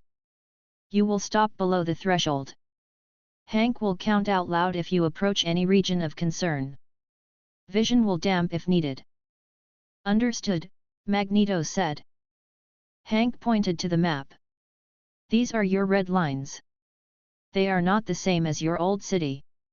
The merged zones share power. A surge could cross into another grid outside this city if wrong. We will not get near that. Agreed, Magneto said. Positions, Steve said again. We took our marks. The flare rose. Thor tapped the pad. The chime accepted and held. The rail simulation under the street lit red on the board. A new, separate tone announced the hazard flag. Magneto, you have an impulse target on the far rail, I said. Do not touch it. Show that you can keep a grip on another object without raising the rail. He lifted a metal bollard from the far corner with a small roll of his fingers. The bollard moved without scraping. He rotated it in the air. He kept his eyes on the board. Hank counted. You are 5% below your cap. 4% below. 3% below. Hold. Magneto held. The rails line did not flicker. Set the bollard down, I said. He set it on the exact chalk line without tapping. Time, Loki said. 17 seconds lift to set. Tony made a note. Mark successful restraint. Scott exhaled quietly and covered it with a cough. Jean watched him with the corner of her eye and smiled. Reset, I said. We shifted to mixed movement. The helipad routine was over. We went inside for corridors. The rooms and stairs gave us new timing data. Scenario 4 integrated, Batman said. X-Men East. Avengers West. League North. Cross at center. Jean and Diana hold ethical checkpoint at the cross. If anyone requests a telepathic probe, Jean will state the reason aloud and Diana will approve or deny by rule. Hank and Vision test COMM bleed. Magneto maintains cap and does not use field to open doors. Logan and Natasha sweep. Aurora sets air to neutral. Flash marks time. Begin, I said. Flash moved first with a normal human jog to the first corner. Left clear. 2 doors. 1 open. Steve's voice came steady from the west. Right clear. 3 doors. All latched. Superman called, stairs clear. No people. Wonder Woman stepped into the center with Jean. Checkpoint ready. A simulated prompt appeared on the wall. Probe request, unconscious civilian, unknown status, risk of second device. The text blinked red. Jean spoke at once. I can check for immediate danger without entering thought. I do not need to cross memory. I can look for the device field only. Diana answered, approved. Do not enter thought. Jean lifted her hand and focused for one long breath. No second device. Clear. Magneto passed the cross a step behind her. He did not use his field to shift the door hinge. He looked at it, then looked away. He kept walking. Logan strode through with a calm face and a steady smell of metal. Natasha took the opposite rail and did not look at Logan. They did not speak. Vision phased through a wall at half shift and reported, no comms loss. Hank looked down at his tablet and nodded. There was no bleed. We finished the circuit in 1 minute and 30 seconds. No collisions. No caps breached. No probe beyond the ethical line. Time, Loki said. 90 seconds even. Mark it, Batman said. We took 5 minutes for rest again. Tony passed a bottle to Scott without looking at him. Scott took it, nodded once, and drank. Aurora stood by the window and watched the way the light moved along the river. Jean stretched her hands and shook them out. Logan stood by a pillar and looked bored. He was not bored. He was relaxed. Hank crouched and wrote notes in a small pad with neat lines. Magneto stood at the same spot as before and watched the board. I approached him. Your restraint was exact. He answered without pride. I can keep a rail still. Good, I said. He glanced toward the group. His mouth softened by a degree. He hit it at once. We resumed. Final integration scenario. 2-point incursion with new teams, this time with mutant roles aligned. Scenario 10 integrated, Steve said. Harbor tier. Rail yard tier. X-Men support both. Cyclops handles hazard marks at the harbor. Aurora covers air pressure on both. Jean runs high comscan with Superman and gives callouts. Magneto checks for ferrous debris and keeps it from turning into shrapnel. Logan holds a human line on the rail yard. Hank keeps harmonics. Vision mirrors. Batman and Tony manage failsafes. Lantern and Wanda handle cones and sound. Diana and Wonder Woman cover civilians. Flash runs the corridor. Aquaman keeps the water level. Hela observes. Thor stays high with top cover. Loki keeps time. Cyborg and Banner on power. Featherine calls caps. Positions, I said. The team spread with smooth lines. Everyone knew where to go. 3, I said. 2. 1. Harbor. The tier opened. Cyclops placed hazard marks with 3 clean blasts into empty air that formed markers on cameras and HUDs. Aurora kept the air heavy enough to prevent debris lift without pushing. Jean's voice went steady over the line. Clear at the dock. 1 asleep in a van. No panic. 2 on a bench. They are moving away. Superman moved to cover the bench. Diana held the imaginary crowd line with her shield. Magneto lifted a stack of loose sheet metal from a roof with one careful hand and stacked it flat. Hank said, 2% below cap. Good. Vision set his density to meet the cone without pushing it. Green Lantern held the cone with a steady ring and did not shift focus. Wanda kept the sound at the street. Tony watched for heat spikes. Batman watched for time slips and found none. Aquaman held the harbor water flat. Thor circled high. Loki marked seconds. Hela watched. Close harbor, I said. The tier sealed. Rail yard, Steve called. The second tier opened above the tracks. Aurora stepped her pressure down and spread it even. Logan stood at the line with arms set and feet planted. Line held, he said. Magneto eyed the rail and did not touch it. Cyclops marked the hazard signs again. Jean's call was clean. 1 worker asleep in a booth. No others. No panic. Clear. Green Lantern rotated the cone to match the rail lines and kept the angle. Vision adjusted his density and matched it.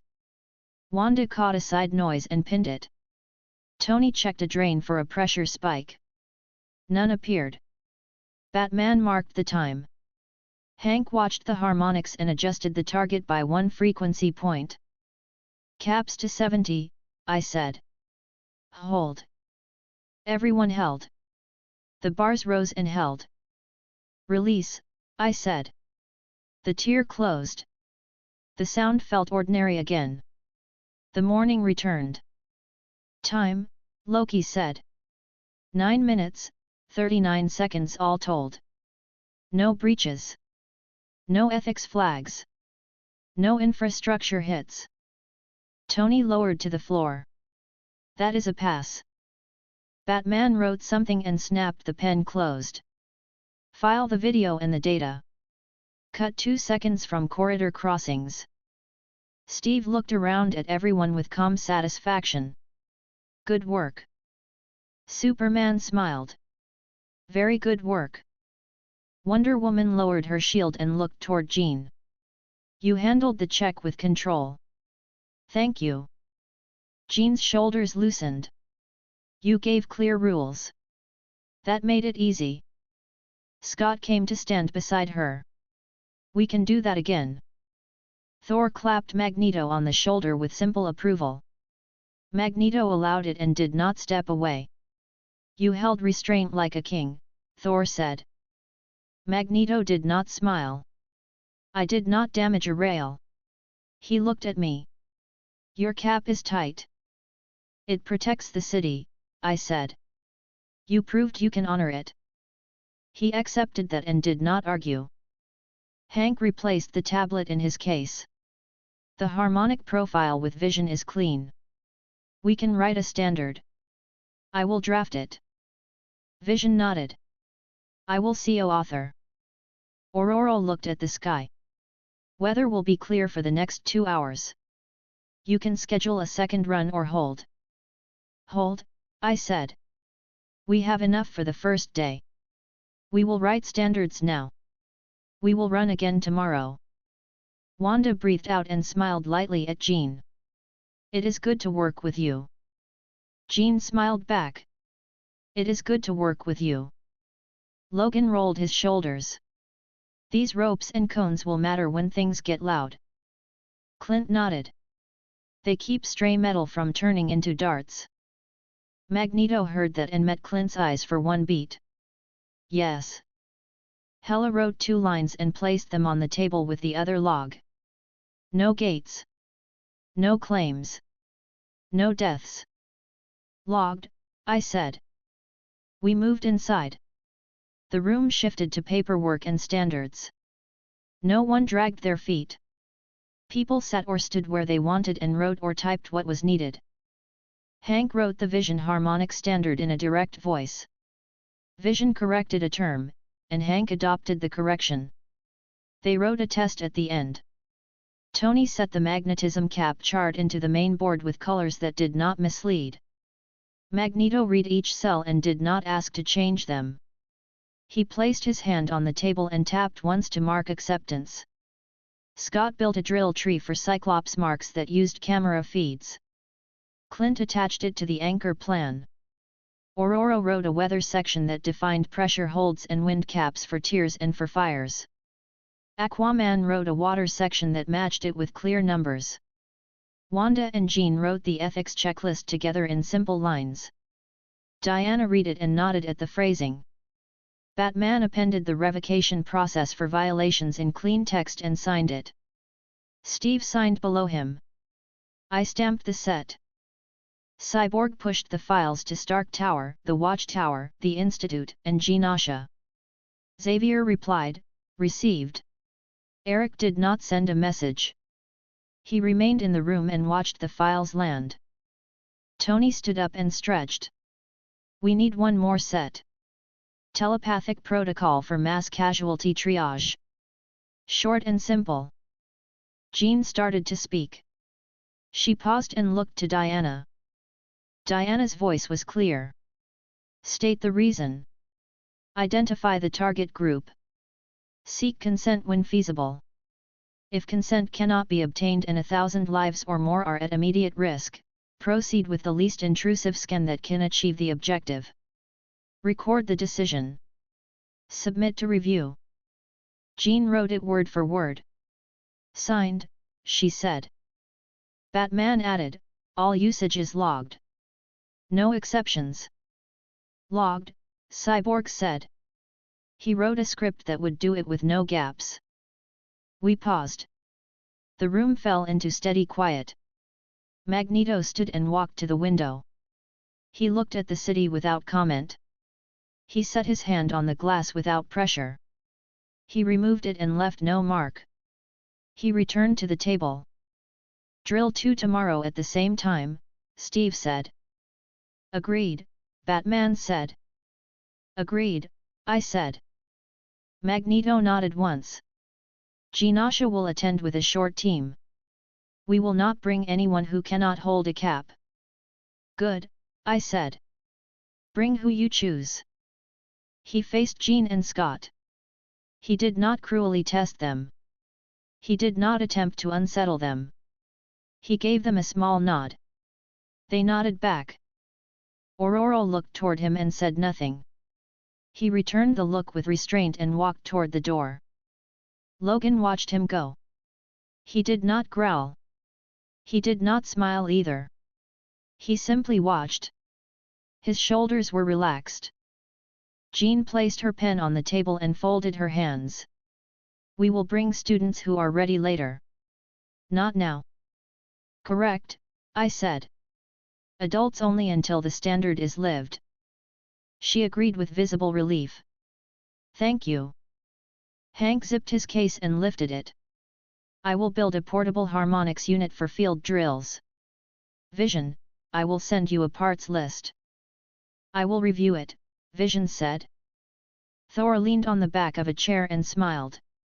This was work. This is good. Tony tilted his head. I am happy when the room looks like this.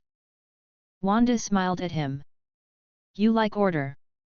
He smirked. I like survival. Superman turned to me. Status above. Stable, I said. No movement from the fleets. No change from the upper authorities. Wonder Woman let her shoulders relax. We continue. Batman closed the files and locked them. Yes. We took the elevator down to the lobby with the mutants. People in the lobby did not see them as a group of famous faces. The layer held. We walked outside. The air was warmer. Traffic clogged the nearest avenue. A truck honked once. A bicycle slid past with a clean path that did not hit a pedestrian. Scott glanced at the street and then at the tower. We will see you tomorrow. Tomorrow, Steve said. Jean lifted a hand. Thank you. Tony answered, bring your A game. We will. Aurora gave a small smile. We will bring more than that. Hank winked at Vision. Prepare for a spirited discussion about damping matrices. I look forward to it, Vision said. Logan smirked at Clint. We can compare arrows and claws. Clint grinned. We can. Magneto stepped aside and looked up at the glass again.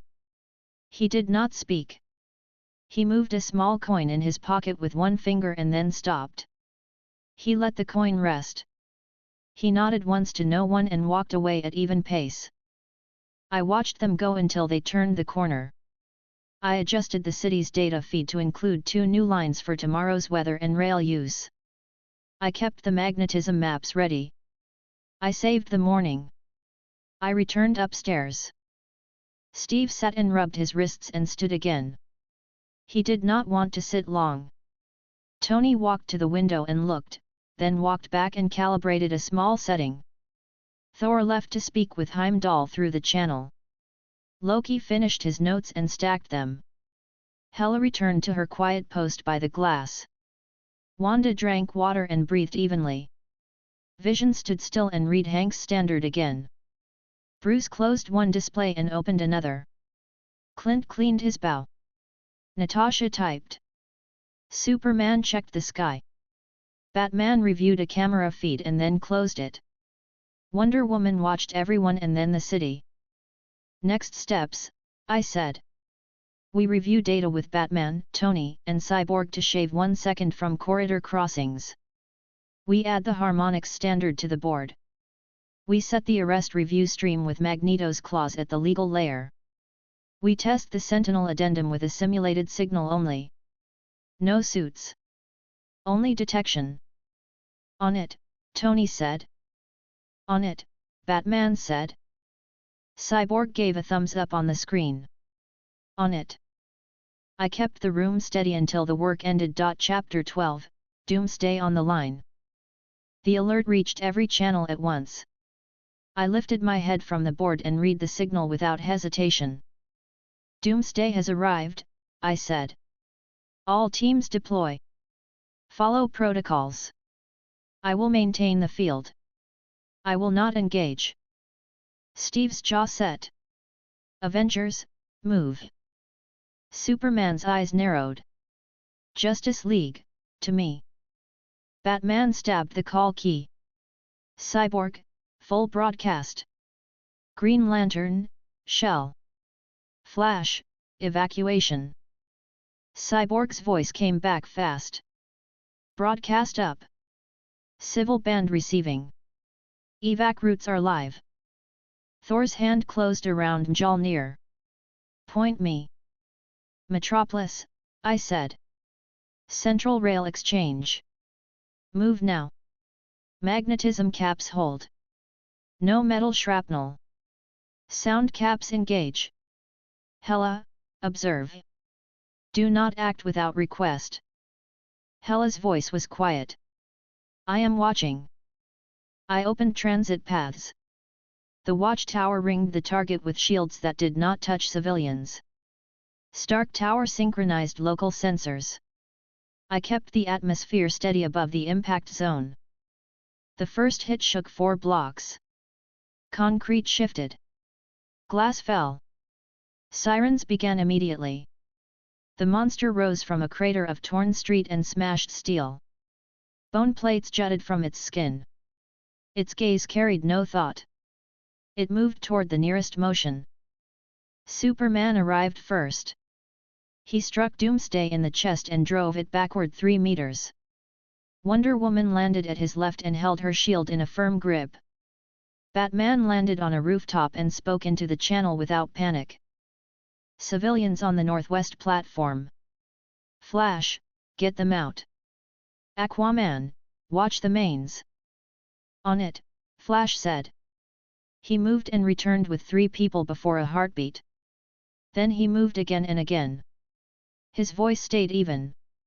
Stairwells clear. Platform 2 clear. Aquaman's voice carried the sound of tight focus. Water pressure under control.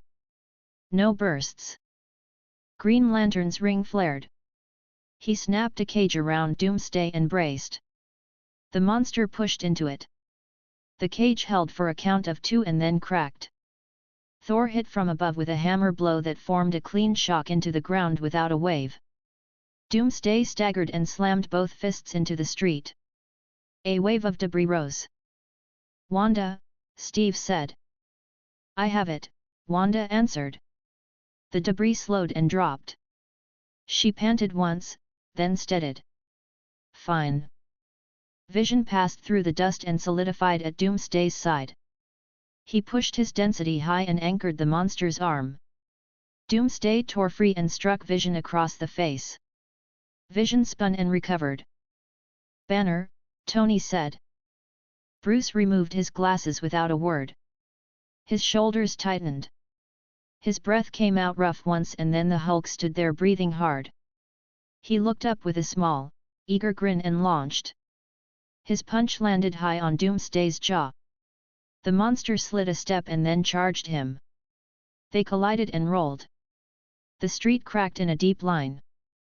Rail undercut, Batman said. Magneto, hold rails. Done, Magneto said.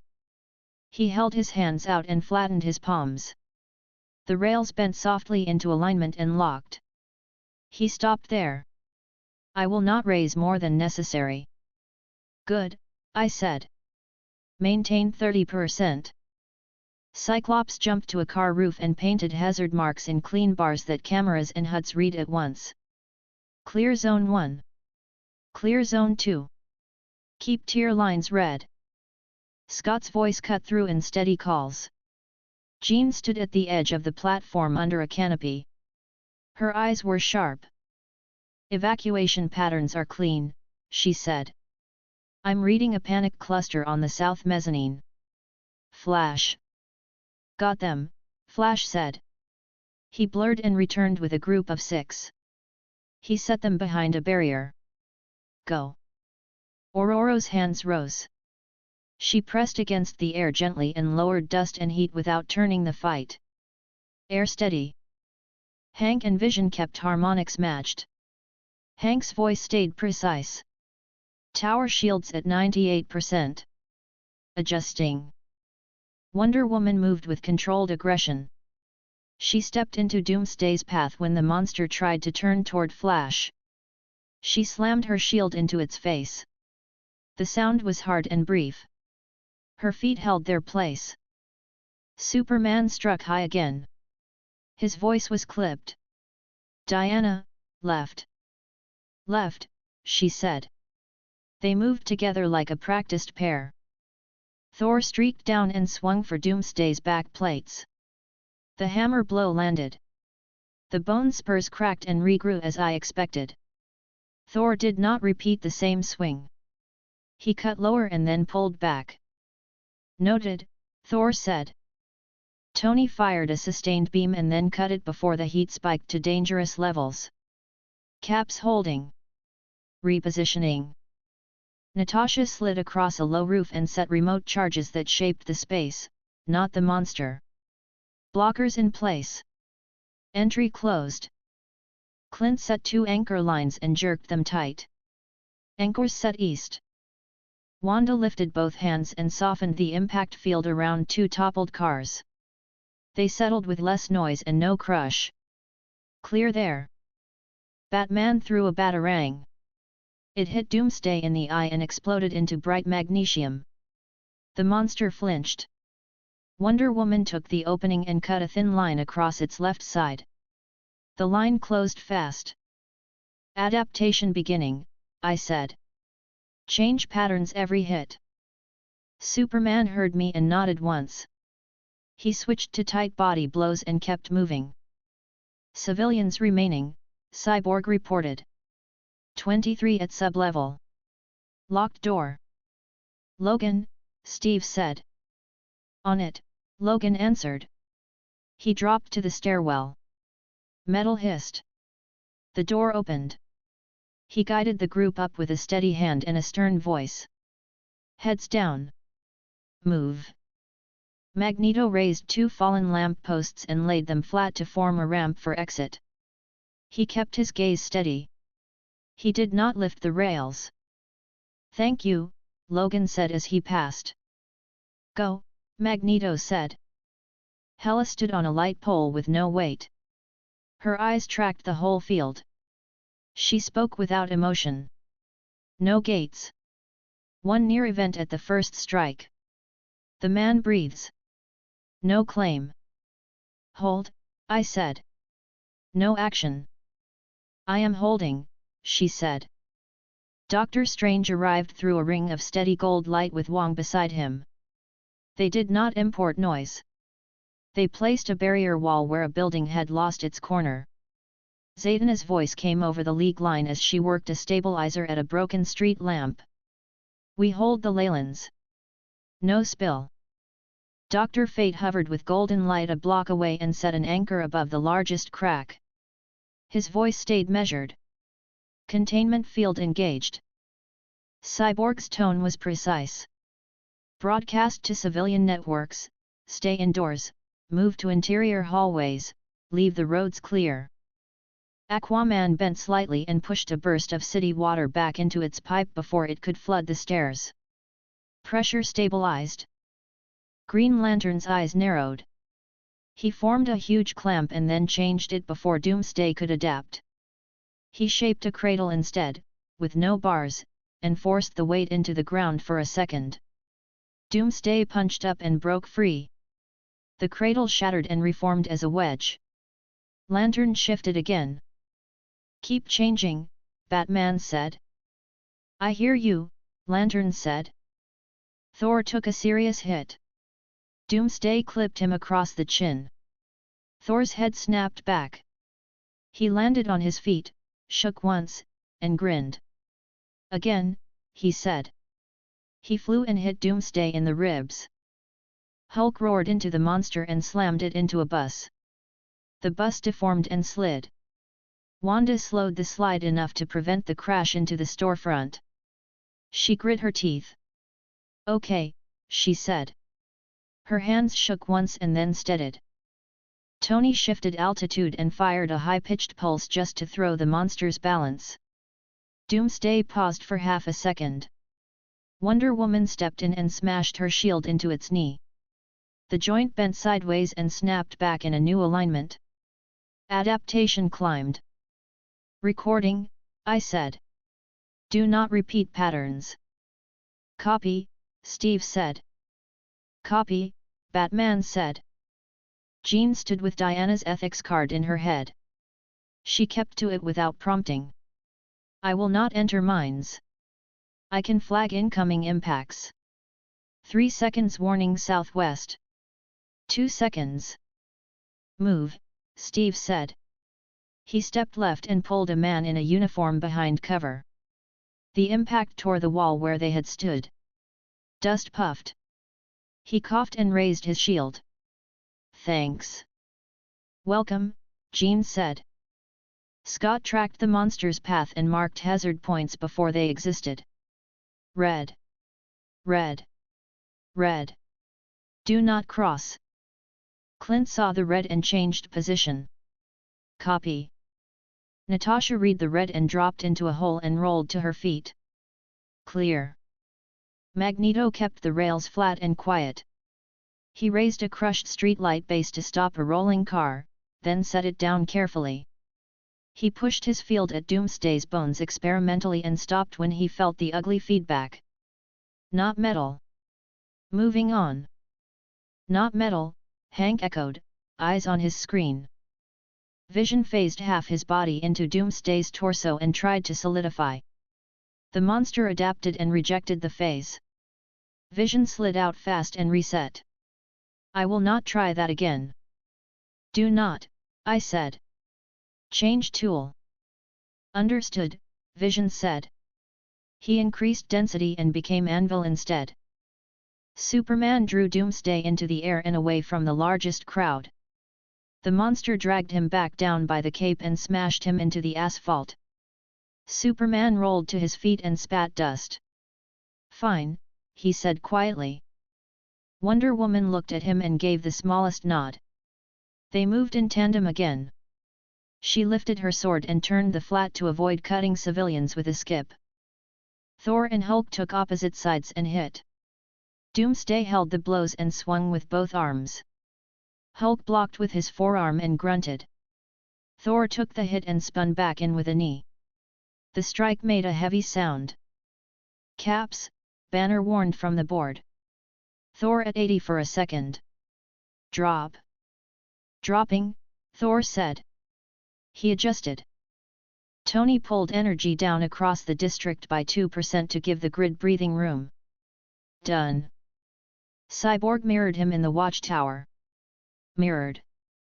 Strange and Wong set a set of sigils across the crack in a grid. Zatanna placed a seal at the center. Fate traced a wide band down the block. The energy settled. Hela raised one finger.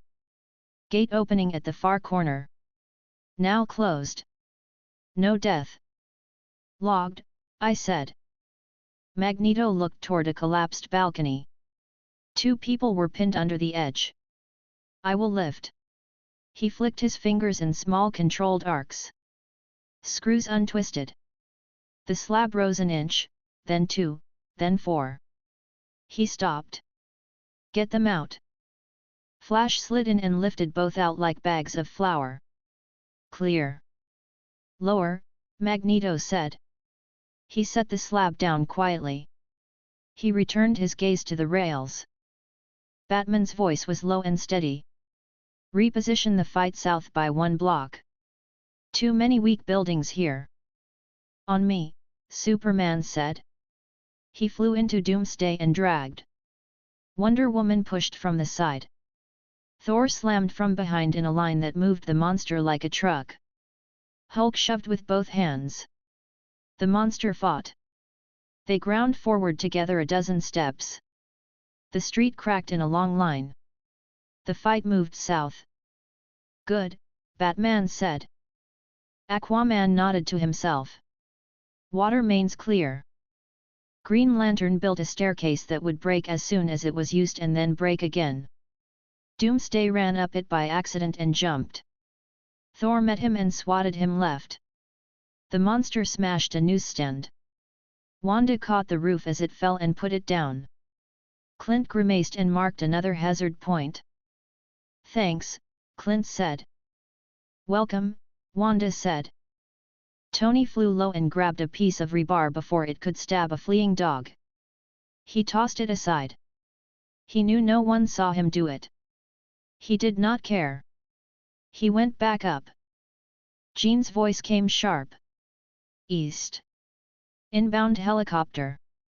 It is off course." "Lantern," Steve said. "I have it," Lantern answered. He caught the helicopter in a bubble and moved it clear. The pilot stared with wide eyes and kept his hands on the controls. Green Lantern set it gently on a rooftop and cut the power to keep the rotor from pulling debris. "Stay there," he said into the radio. The pilot nodded, speechless. Hank checked the harmonics again. "We have a rise." "Not from us. From Doomsday." "I see it," I said. "He is adapting to the cones." "Change cones," Batman said. Lantern changed the shape. Vision changed the density. Wanda altered the sound. The rise flattened. "Good," I said. Doomsday roared and slammed both fists into the ground at once. The ground buckled. A shock rolled out. Thor jabbed his hammer down and absorbed a band of it. Hulk took a second band on his chest and pushed back. Superman hovered for a half-second and let the band pass under. Diana planted her feet and lifted her shield. The band struck and broke around her. Clint knelt beside a car and grabbed the fender to hold himself down. Natasha hooked a line into a pipe and rode it out and back. "Shields at 90, Cyborg said. "I can give you 5% more." "Do it," Batman said. "Done," Cyborg said. Doomsday charged Superman and drove him through a wall. Wonder Woman caught him at the exit and steadied him. His mouth bled. He wiped it with the back of his hand and nodded. "Again." "Together," she said. They entered again. Thor and Hulk arrived half a second later. The four of them struck as one. Doomsday's head snapped to the side. He came back with more speed. He grabbed Hulk and threw him into a crane. Hulk bounced off the metal and laughed once. "Good," he said. He ran back. "Crane," Magneto said. He held the crane steady with 2 fingers. The cab shook but did not fall. The hook swung and slowed. A worker in the cab breathed. Magneto put him down calmly. "Stay." "Okay," the man whispered. Scott kept hazard bars up. "Red. Red. Green. Red." Jean warned. "Impact behind you, Steve." Steve spun and raised his shield. The debris struck it and slid off. He grunted and lowered the shield. "Thanks." "Welcome," Jean said. Strange stepped forward and built a planar wall that redirected Doomsday's next lunge into a side street that was already clear. Wong reinforced the seam with a small line I barely saw. "Thank you," Batman said. "Focus," Strange said. He was sweating. Wong did not show it, but his breathing was harder. Hela watched a woman kneel by a man with a broken arm. She did not move. "No gate," she said. "Pain only." She looked at me. "I will keep you informed." "Do," I said. Thor's lightning crawled along the monster and did less than before. He stopped using it in that pattern and switched to controlled strikes. "Understood," he said quietly. Superman dragged Doomsday into the air again and threw him down in an empty lot that Batman had selected. The ground buckled. Dust rose. Aurora dropped it. Aquaman held the water under the lot. Wanda closed the sound to the nearby street. Lantern and Vision set cones. Hulk landed next to the monster and hammered its head into the ground. Doomsday's bones grew thicker. Hulk changed angle. Recording adaptation, I said. Do not repeat the head strike like that. Copy, Banner said from the console, voice strained but calm. Cyborg's voice cut in. News feeds are live. We have to hold the line here. Move him again and we risk more people. Hold here, Batman said. Hold, Steve repeated. We have it. Magneto's eyes flicked to me. His voice was level. I can lift the cars and keep them from becoming shrapnel. Approved, I said. No rails. No rails, he said. He raised 12 cars with flat hands and set them down in a stack 3 blocks away with no crashes. He held a support beam steady while a firefighter pulled a man out. The firefighter looked around like someone had just moved a mountain and saw no one to thank. He kept working. Logan ran to the edge of the lot and took an opening at Doomsday's side that appeared for a breath. His claws cut bone at the joint and he jumped back. The wound closed on fragments of metal and rejected them. Logan shook his hands once. Healing's fast. Noted, Batman said. Clint shot a net arrow at a tangle of wires and pulled them clear of a moving crowd. Natasha dove and caught a child under the arm and rolled. She handed the child to a police officer who nodded with a set face. Thank you, he said. Go, she said. She turned and slid back into shadow. Diana braced her heel against the ground and shoved Doomsday with shield and shoulder.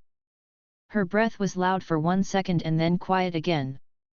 Superman struck high and then low and then mid. He changed without repeating. Thor dropped from 10 meters with both feet and then launched again. Hulk grabbed a leg and twisted.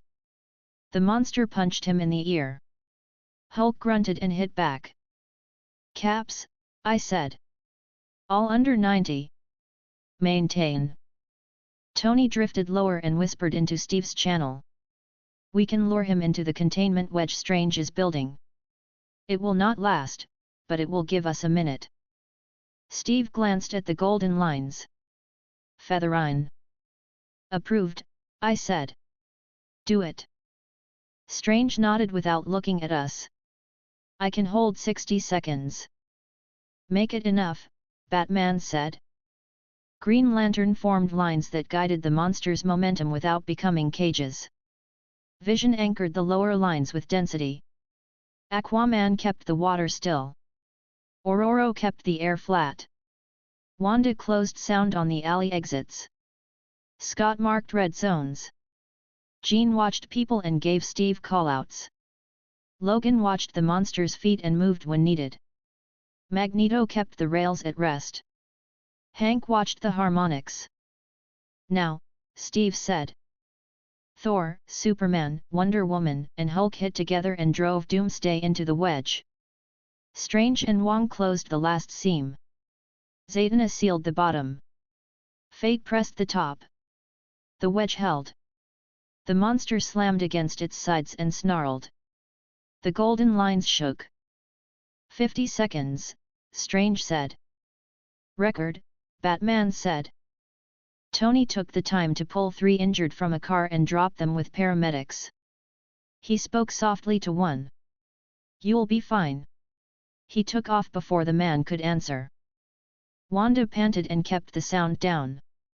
I can hold. Hold, Steve said.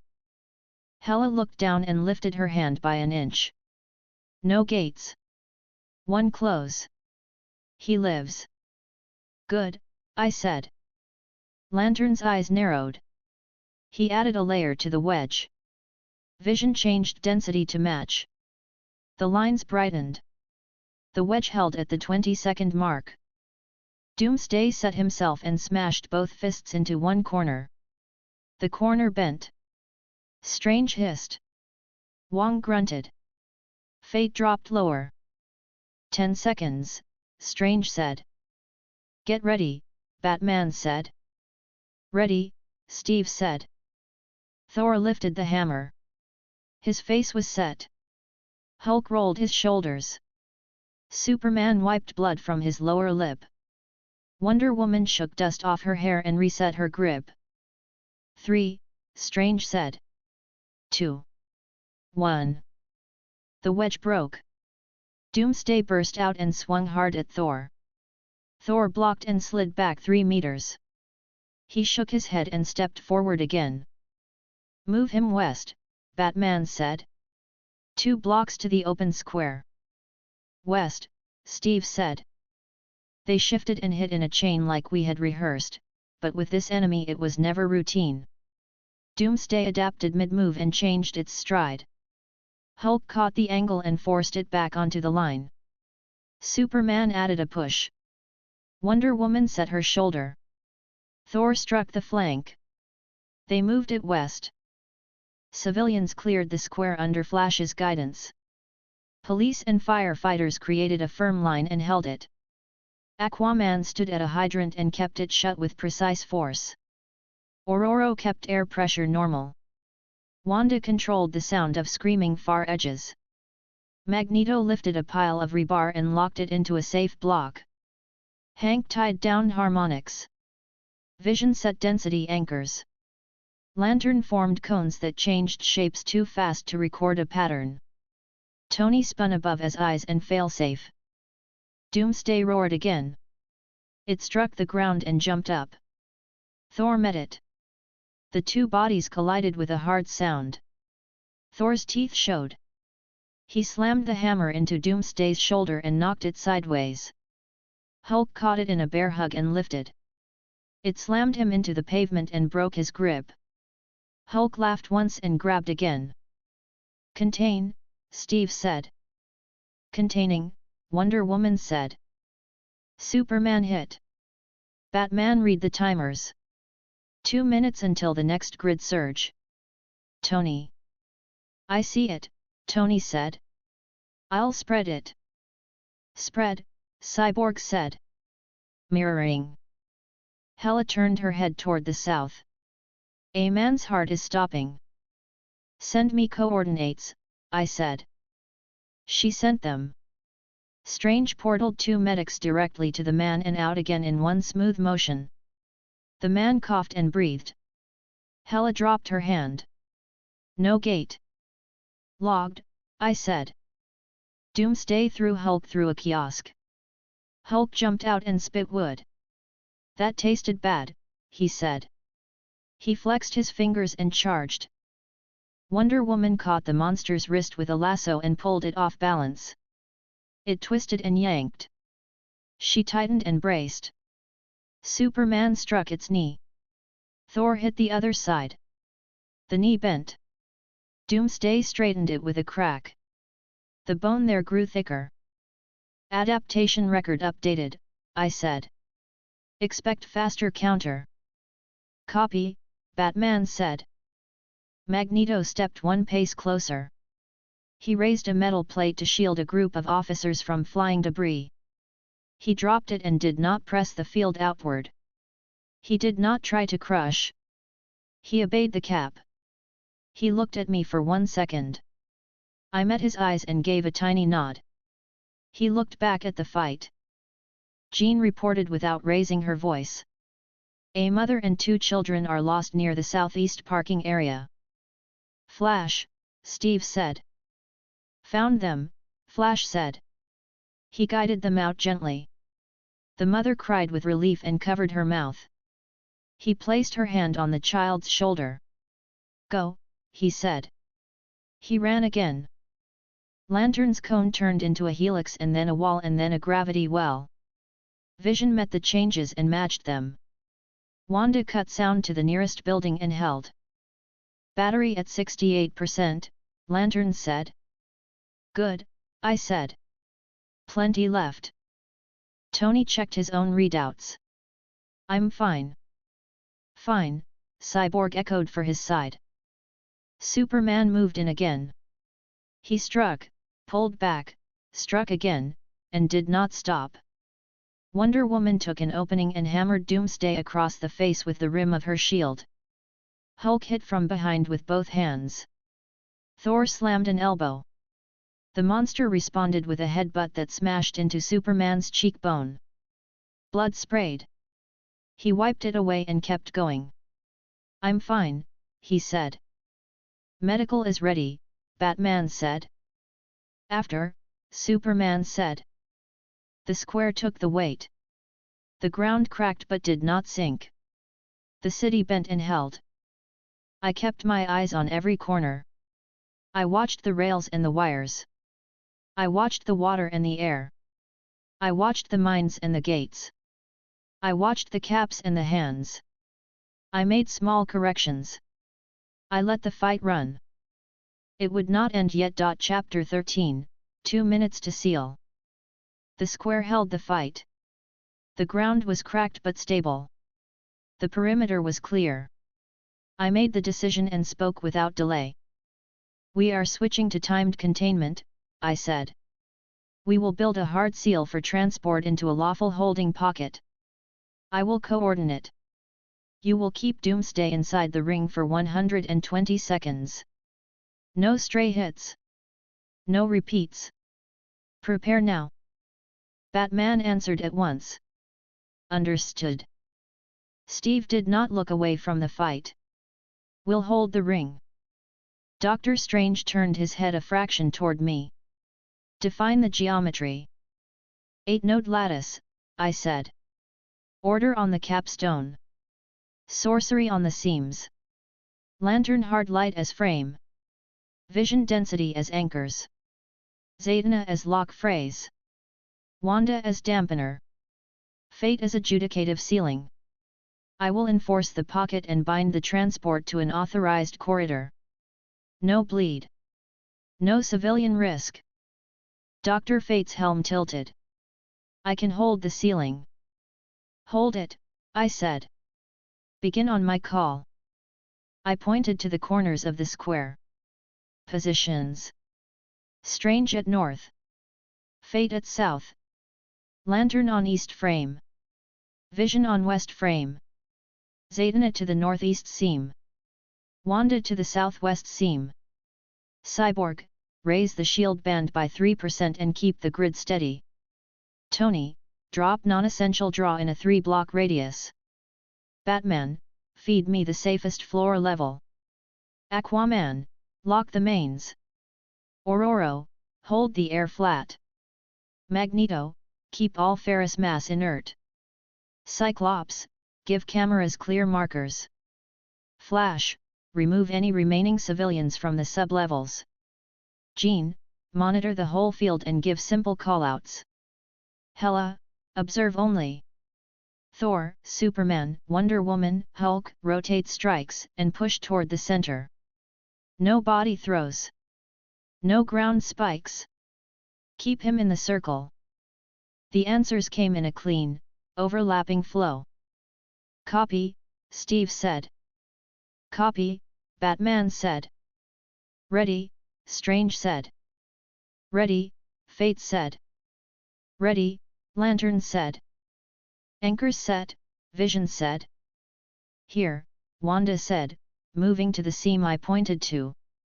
"Ready," Zatanna said, stepping into her place. "Shield up 3, Cyborg said. "Power dropped," Tony said. "You have room." "Floor safe," Batman said. 2 meters of clearance before tunnels. "Mains locked," Aquaman said. "Air flat," Aurora said. "Ferrous mass inert," Magneto said. He kept his hands level and his jaw steady. "Markers up," Cyclops said. Red and green flags lit on HUDs and camera feeds. "Sublevels clear," Flash said. "Callouts ready," Jean said. "No panics left. All lines clean." "No gates," Hela said. "I am watching." I lifted my hand. "Frame, now." Green Lantern set a rectangular frame around the square. The light was clean, bright, and steady. Vision took position at the 4 midpoints and increased his density until the frame vibrated quietly and then settled. He stood like a column at each point in turn, phasing between them in a blink so that each anchor learned his weight. Then he returned to the west and held. "Seems," I said. Doctor Strange raised both hands and drew his shapes in the air at the north. They were steady. He did not rush. Zatanna mirrored the lines at the northeast and spoke the lock in a clear, even voice. "Isla." The seam brightened and held. On the opposite side, Wanda brought both hands up and pressed her hex into a wide, low hum. The southwest seam steadied. "Ceiling," I said. Dr. Fate lowered his palms and set a flat circle high overhead. It was not decorative. It was weight and law, pressed into a stable horizontal. The helm's light did not flare. It simply held. "Ring confirmed," Batman said. "Seal in 20 seconds, I said. "Begin rotation." Thor,